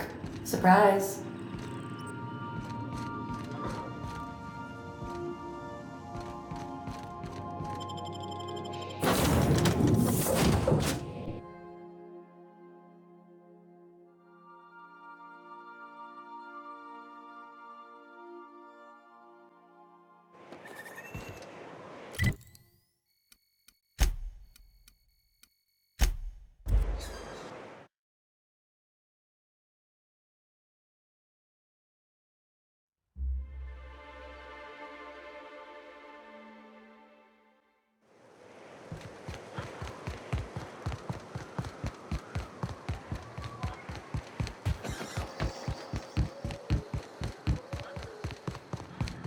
Hey, Cass. Knock, knock. Remind me never to get on Ms. Malin's bad son. Please say the Yoda corpse you're wearing is Clive's. And when you destroyed my machinery, was it before or after you killed Clive? 'Cause you understand, if it was after... On second thought, don't even tell me. We'll just say I'm doubly grateful. Though there's no double reward. Still, this ought to compensate for your troubles. And take an aromatic. You stink like Sisty Pig. I'll presume you mean Arthur, the one you sent scurrying back like a sprat with his tail cut off? Reckon I'm happy he's alive. I'd be happier if the marauders who botched my drop were dead. Funny you don't look like Nelson Mason. Funnier still, I wasn't aware of an existing problem. That Dunderhead. Can't hardly fathom how that panned out. Let me guess, it involved blood and guts and fur in places that don't merit mention. Well, you got my begrudging gratitude for cleaning the mess. I take it you don't have a reservation. No matter, I keep a suite of VIP rooms for visitors of your... let's call it a certain means. The VIP room's charged by the night, but for you, I'll make it a one-time fee. Got a feeling you'll make me a fine investment. Marvelous. Do take care of the place. Maid service won't clean after a murder.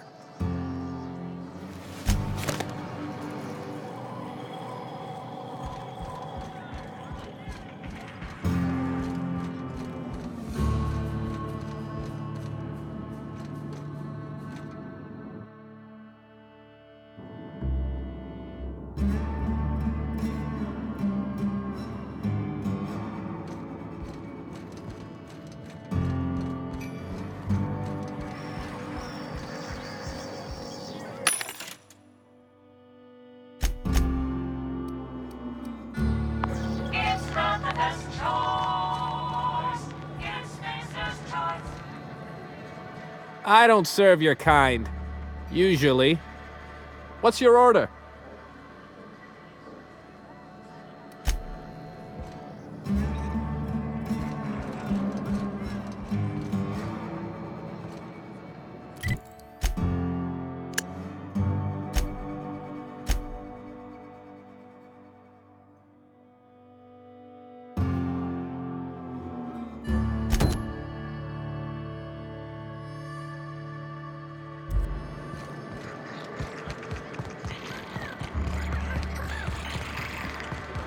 Said you docked 3 days ago?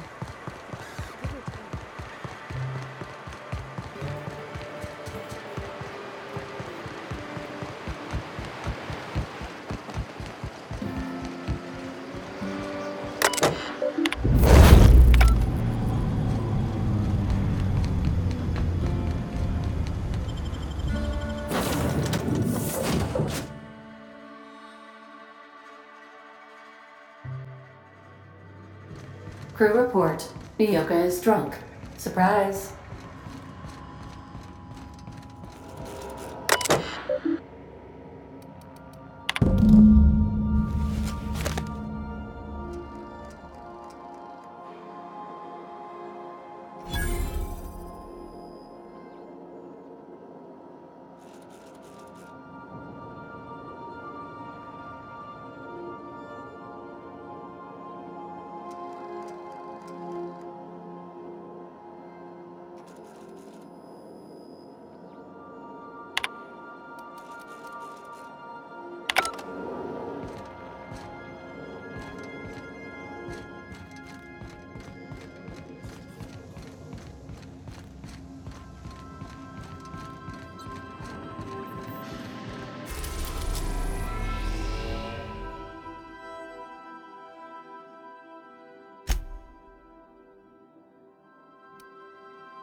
Down they go!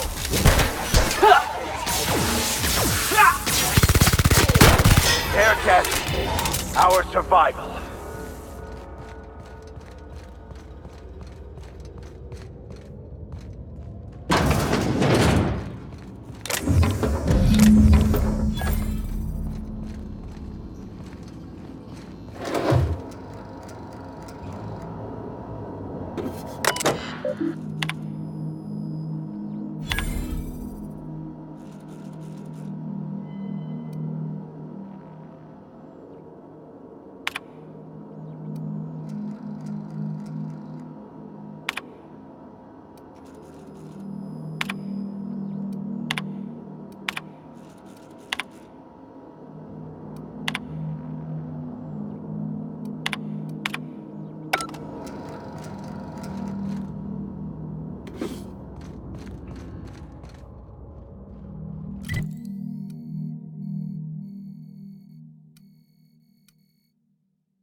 Watch out, Captain! Nice one!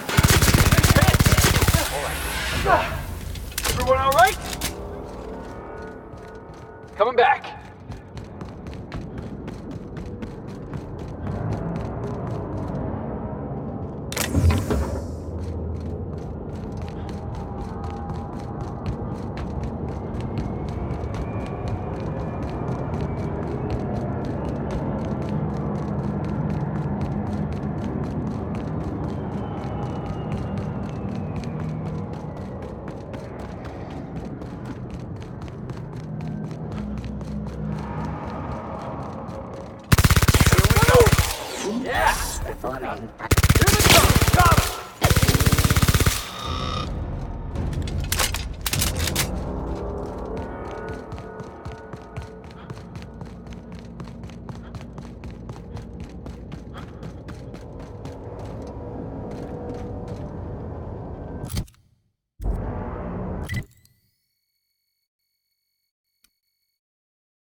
Crew members Ellie and Max are engaged in a...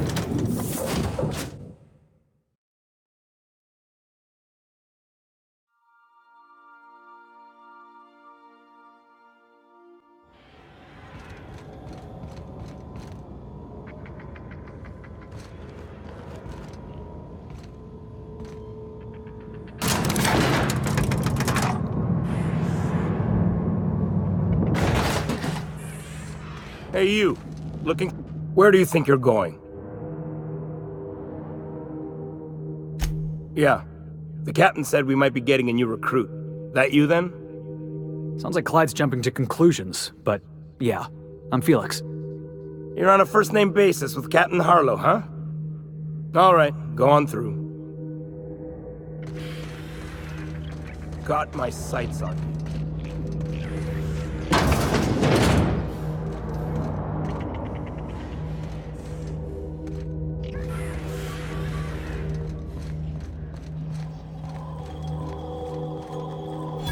That machine stole my bits. Why do we even have one of these?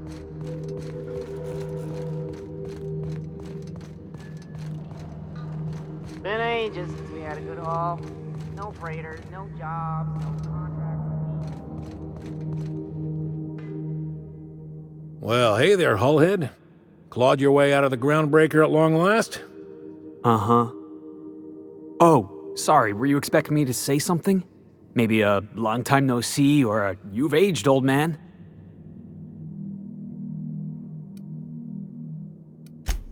So, you took Felix under your wing. Kept him busy. Good.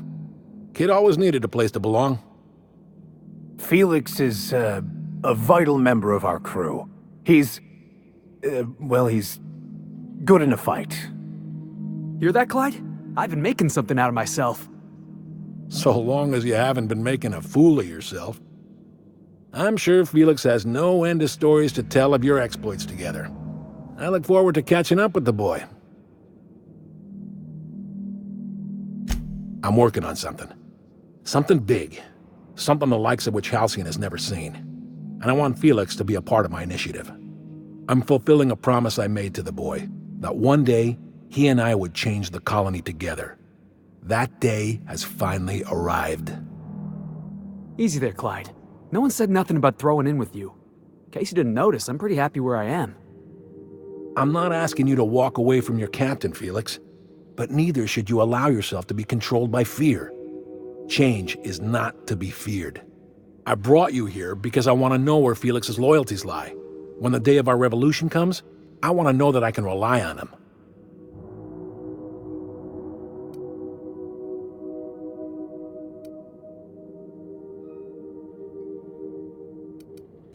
Everyone in my crew proves their loyalty. No exceptions. Not even Felix. I want you to deal with a traitor for me. Name's Trask. Kill him, and bring me proof of his death. His ring should do nicely. Ratted us out to the board. He's been an informant. Has been for years. When he realized I was onto him, he and his little cadre mutinied. Killed 5 of my own and tucked tail. I don't know where he's hiding, but his wife might. Rosanna. Lives on the Groundbreaker last I checked. Rosanna knows my crew by name and face, but you're a stranger to her. She'll talk to you.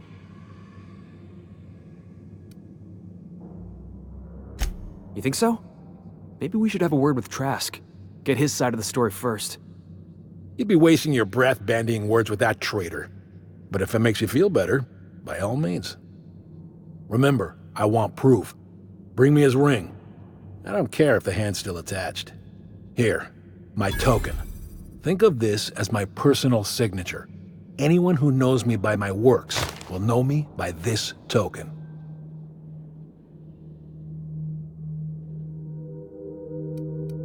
Well enough. It's been a few years, but I still remember a thing or two. You had a chip on your shoulder. You'd argue over anything, and you never back down. What do you mean, had? And for the record, you never could admit when you lost an argument. You see what I had to deal with? Let's hear it. A revolution is the work of a lifetime, Captain. I've spent my life preparing for the day of Halcyon's reckoning. Everything you see around you is the result of that preparation. A base of operations, loyal soldiers, freedom from the board's oversight. Hardly. The board is rotting from the inside. Tomorrow, next year, a generation from now, eventually, the board will fall to pieces. Entropy is the natural state of the universe, Captain. All systems inevitably dissolve. When that day comes to Halcyon, we will be ready. That was simultaneously the least scientific and most pompous statement I've heard in ages. Well done, Mr. Harlow. A vicar. I admit, I never imagined a man of the cloth living the adventurer's life. You do keep some interesting company. Was there anything else? Not all revolutions involve bloodshed and fire, Captain. The purest act of rebellion is to live according to one's own means, independent of any masters. One day, when the board is weak and Halcyon vulnerable, we may claim a piece of this system for ourselves. Until then, we bide our time. The skies around Scylla are curiously absent of patrol ships. It's almost as if the board's sphere of influence is shrinking. Besides, our facility is well armed and located on defensible terrain. If the board tries to lay siege to us, we'll make them pay. Something on your mind?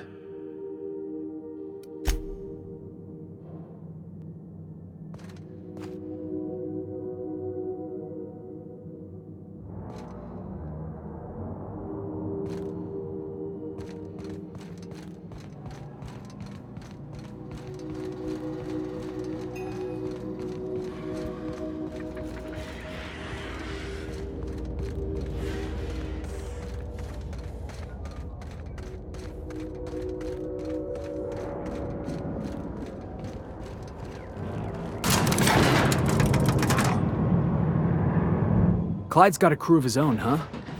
Good for him. Did you want to ask me something? I know. Clyde comes off rougher than Mantisaur hide. He's a good guy, though. Just gotta get to know him. Yeah, I'm still not over that. You'd think a grown man would know how to let go of his past. But I guess I'm just not there yet.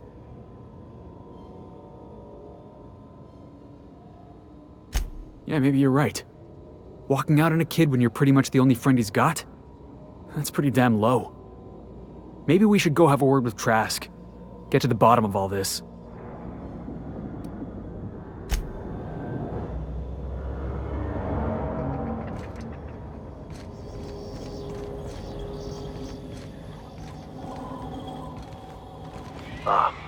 Clyde's got a crew of his own, huh?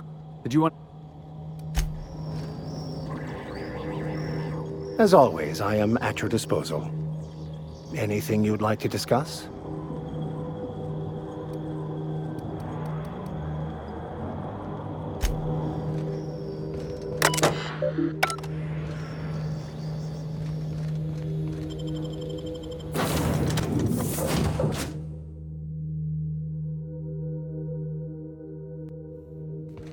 Some crew members are causing a disturbance on the ship.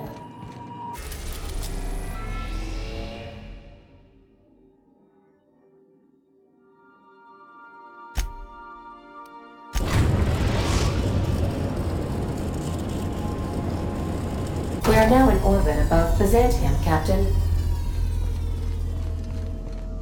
That Harlow reminds me of my old dentist, and not in a good way. Since we're in Byzantium, there's something I've been meaning to do. I haven't actually talked to my folks in a while. Shocking, right? Anyway, it's probably about time I paid them a visit. Given the dangerous life I lead, they've got to be worried sick. Which brings us to where we are today, several messages and a few years late. See, I'm originally from Byzantium, born and raised.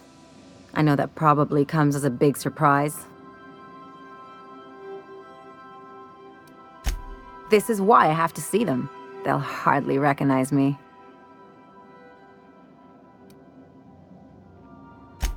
Reconnect is a strong word. And, I was thinking you'd come too. Great. And when we get there, draw out your rough edges a bit. If you've got an outfit you haven't washed in a while, maybe one with some blood stains, wear that one. Oh, and help yourself to the good snacks and put your feet on the coffee table. Mother hates that. Just know that I've got plenty more suggestions if you need them. Anything else? Something about this Harlow guy isn't on the up and up. Felix would trust a Sentry Automech if you painted an anti-corporate slogan on it. The way Harlow is leaning on his revolutionary bona fides, not to mention his knowing Felix back in the day, something about it feels off.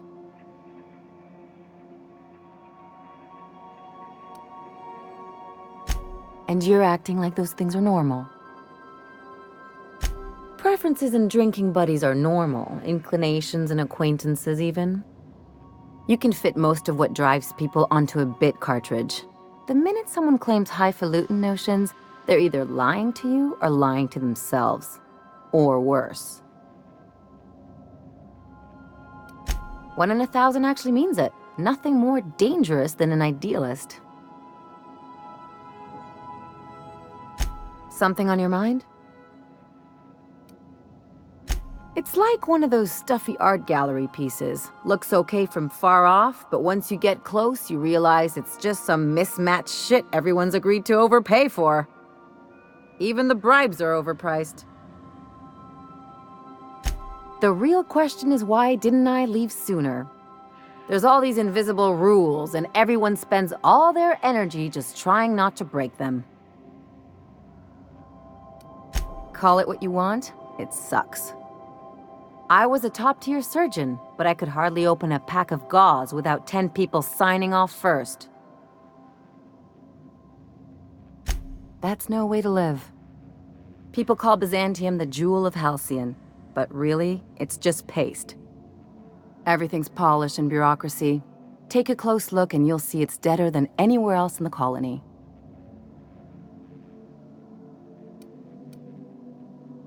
Interesting like a colonoscopy. I trained as a surgeon. More my folks' idea than mine, but I made the best of it. Lots of them, unfortunately. I even sculpted a few. Turns out Byzantines are more concerned with having square shoulders and a good profile than, well, anything else. Don't trust anyone, don't touch anything, and whatever you do, don't show your teeth when you smile. People are extremely competitive about cosmetic dentistry. It can get ugly. That's what I've been saying.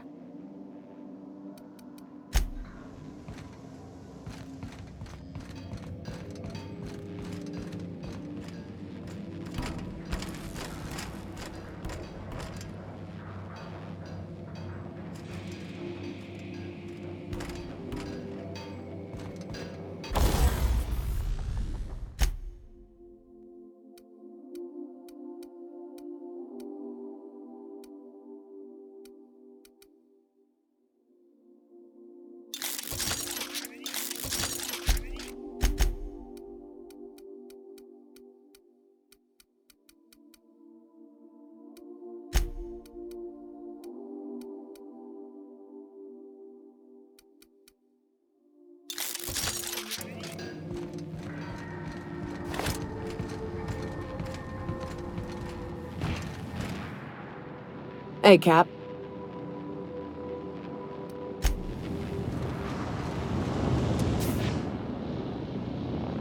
Sometimes I can hear Vickers saying prayers to himself. Sometimes I hear him cussing about tossball scores.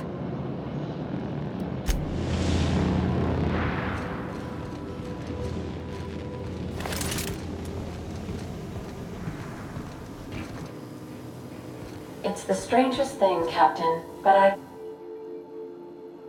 Clyde's got a crew of his own, huh? Good for him. Did you want to ask me something? Yeah, boss?